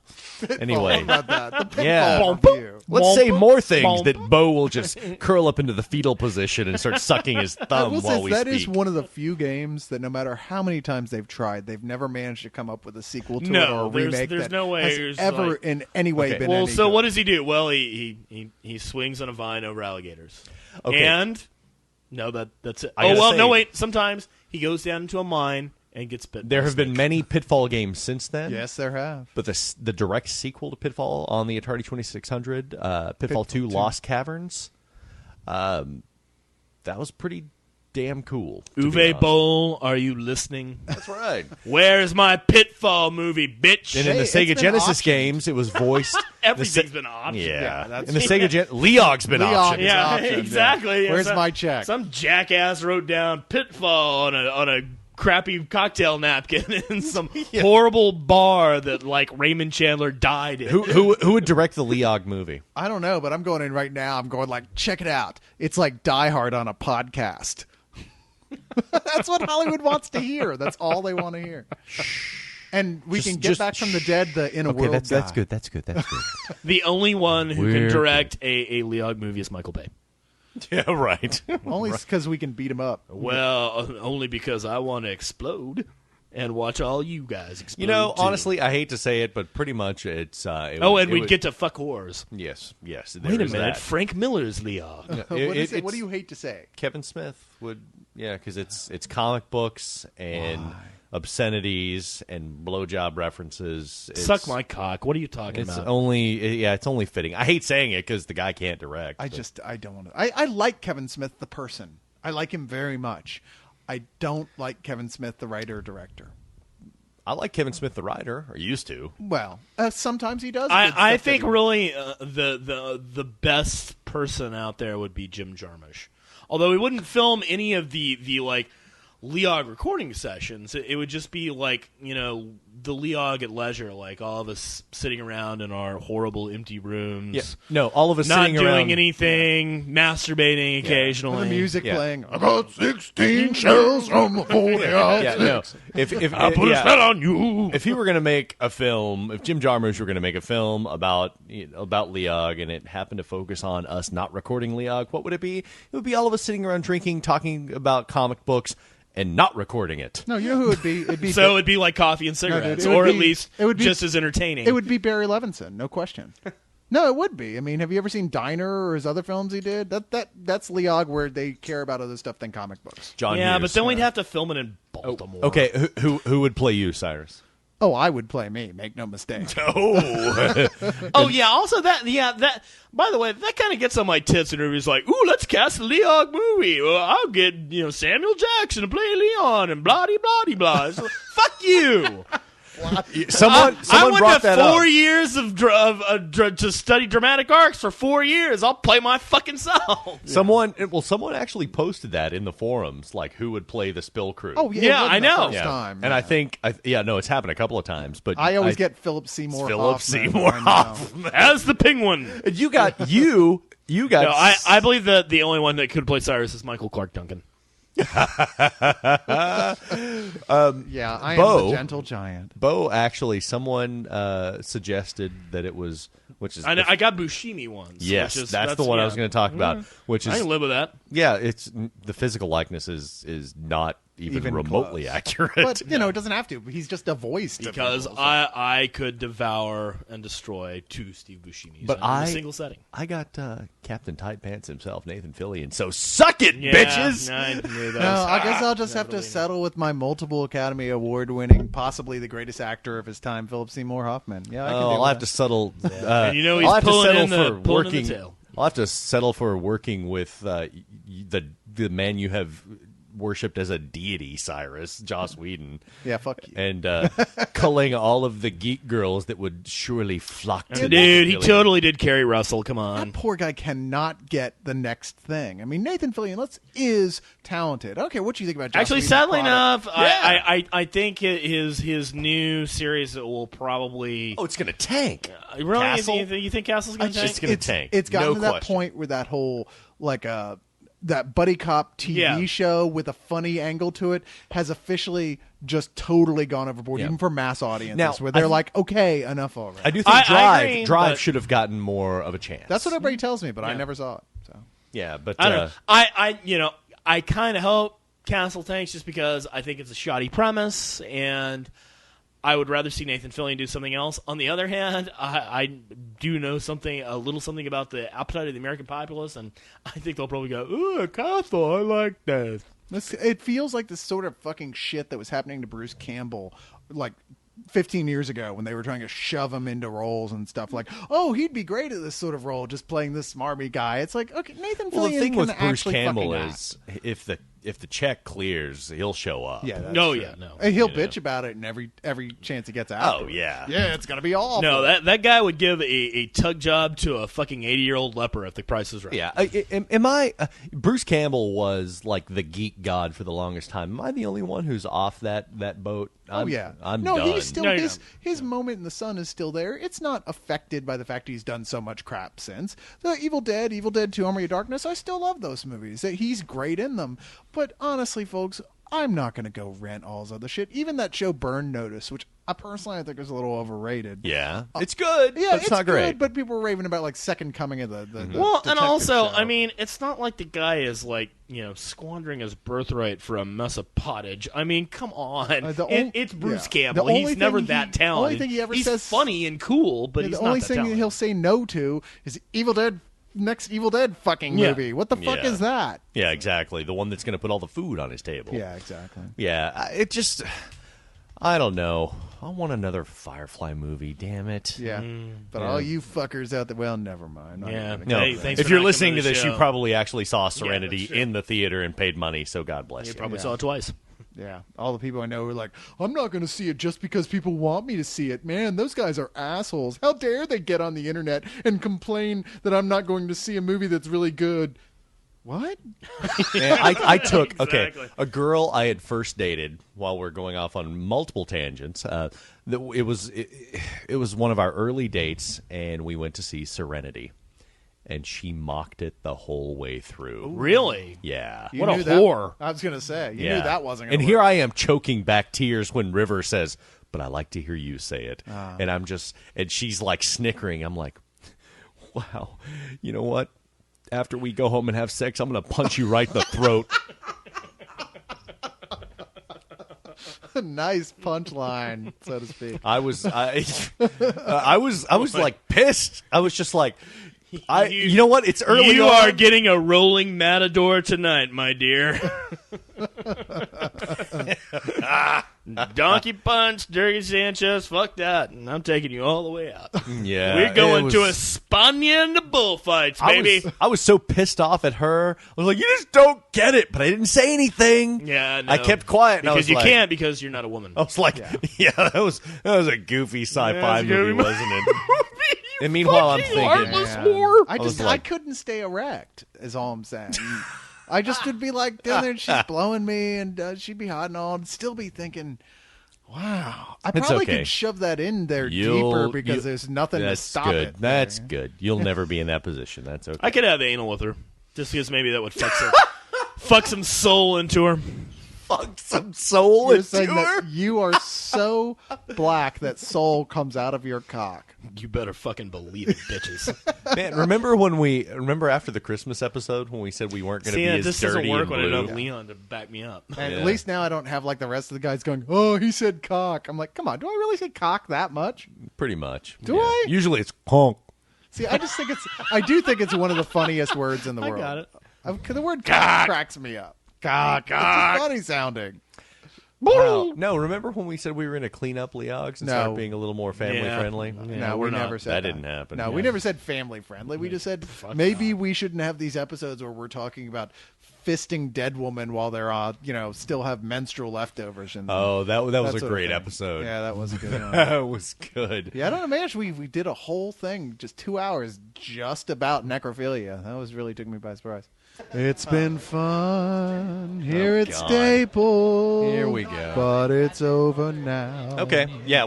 So we're wrapping up Staple, and And somebody's a little I'm punched. tired, and Tired doesn't cover it. Leon's a little I'm beat to drunk. shit. I bet you guys are. I don't know why you're so tired, though. Really, honestly, I just. I mean, you I should've- didn't do all those lines of coke you did in the You should. bathroom. Oh, there's that. You should have showed up at like 3, like I did. And- Yeah, I would have gotten all the Yeah, the. Cyrus, you've been gold bricking this whole time. You've barely been on the mic. What? Oh no. Hell, I've barely been at the actual Staple Festival. I've You know, been that's sitting no, a but sad seriously, thing. do you have any Coke? not anymore, apparently. Not to mention, As I brush my nose. what? No, I don't do that. Shut up, Greg. Greg, the bassist, walks up. Now Greg Hey, are you comes guys walking over here. recording? If you don't have your instrument, you are worthless to us. Oh, don't be like that. He plays a role-playing game. That's true. That's true. You will be our minister of role-playing games. And so It just happens to be anyway, fantasy football. we're here actually to wrap it up. And wait a minute, who is that? Hey, guys. Allison. Oh, Hey my there, God. Spildos. Hey, where'd you come from? I came from that direction. Okay, so she can't show up for the regular podcast, but she just Oh. happens to be at Staple, and we can wrangle her over. Well, this is where my kind go to hunt for dudes. So Looking Really? for lanky, tattooed, pierced, pale guys Yeah. that look like Dream from Sandman. And have issues with their mother. yeah, Yeah. well, Hey, she likes some geeky. Geeky the better. See, so now all you folks in Austin who did not come out to Staple, yeah. See, you missed Allison. You Yeah, missed you missed Allison. me trolling for dudes. Yeah, and many other women who looked like that they had emotional problems and were There are a lot of, and I'm so glad we don't have any actual guests. We've got like league and league support and so forth, and not guests right now. So I can say, God damn, there's a bunch of hot little indie alternative chicks wearing fishnets and striped socks, and I had no idea. You didn't? No, that this was. Well, I thought it. Gay. Like, yeah, you go to San Diego Comic Con where there's all the girls who are brought out by Marvel and DC and the movie companies to wear hot. No, they're not shit. even real. They're not here because they want to be. Yeah, no. Oh, you haven't been. Trust me, they're real. They're plenty real. Oh, yeah. Well, okay. If you can touch them, they're real. Thank you can touch them. If you can spike their drink, they're real. They're real. I tried touching a girl here and I got tasered. Nice. Oh, so it wasn't Coke. It was just the after effects of that. Okay, fair enough. Yeah. It's been. We came here to wrap this up, but Allison, come on. When was the last time? Anybody remember the number she was on? It was Halloween. It's right. The last time she was on. That's right. She was on for the Halloween show. It was the Halloween Great show. Lost Halloween show. Oh, that's No, right. no. No. It was The after actual- show. it was the Halloween It was the party horror episode show. that was lost, but the Halloween show made it. Oh, right. Yeah. Okay. All right. Wow. But we haven't had Allison for a full one since I think number 2. And she's had her own group. I get emails all the time. Why don't you bring Allison back? I'm flattered. Yeah. Oh well, Allison, it might make you happy, and a lot of people out there happy to know that during this show I was able to talk to my video game guys, and it looks like we could be on for a video game show as early as next week Wow, I'm down. or 2 weeks after that. Yeah. Do At it. some point in the immediate future, I also have a guy who'll be coming in. I saw Right. tonight who owns And his they own. know that guy. Yeah. Okay. And they Who owns were you his own talking to? company. Washburn? Yeah, I thought I saw Washburn here. he is, and I talked to him. I nailed him down on doing the podcast, and he agreed. Oh, to do right it. on. I haven't talked to him in ages. Yeah. Yeah. No, and that would be very cool. And Allison. And so I know is Allison has always involved said to me, with- like, well, when you guys do something I'm into, like a video game show or a cosplay show, and Cosplay. or We a did Magic, the cosplay or a Magic show. the Gathering show, and I'm like, I don't think those other things are going to happen. See, But a I'll video fall game for show, a D&D show. yeah, that no. That- There won't be a D&D show. I'm in. no. I mean, it'd be you and Greg talking about role playing games. With Greg denying that he's a role. What am I saying? I don't know. I don't know either. Yeah. Greg plays fantasy football. It's the same as Dungeons and Dragons. That's it. That's what- the what I'm joke. saying. Through the going for. setup, here's the punchline. Whatever else you want to put in there. It's like and we on the game podcast need to talk to Allison about Fallout 3, which I have now. A listener sent it over to me, as I've mentioned repeatedly. Yeah. And it's awesome. And as It is beautiful. And my birthday's coming up real soon, so just want to mention that would be March 15th. And I do not have Fallout 3 in my collection.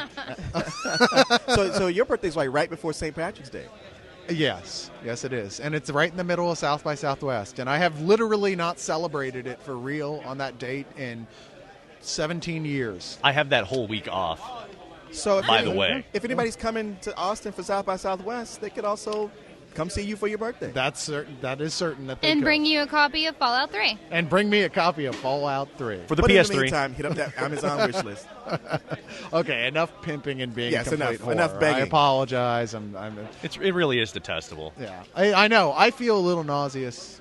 Yes, but I will be coming over to your house to check out Fallout 3 before the episode. Okay. Because I want to do this video game episode. I feel like I'm getting caught up at this point, so I'm ready to go steal Resident Evil 5 from someone and give the report. Okay, so is that the plan? Then we all go to Jason's and play Fallout 3 Well, at some point, y'all can come over the and podcast. That is a badass idea. Fallout we could 3 do- and booze and coke and we could just rent a bunch of games too, and just go. Okay, here's the Yeah. newest stuff. Let's check it out. yeah, right on. Okay, All what's the right. plan? I'm Don't gonna you get guys? Max Payne 2. And Leon, I do have Pain on my PS3 now.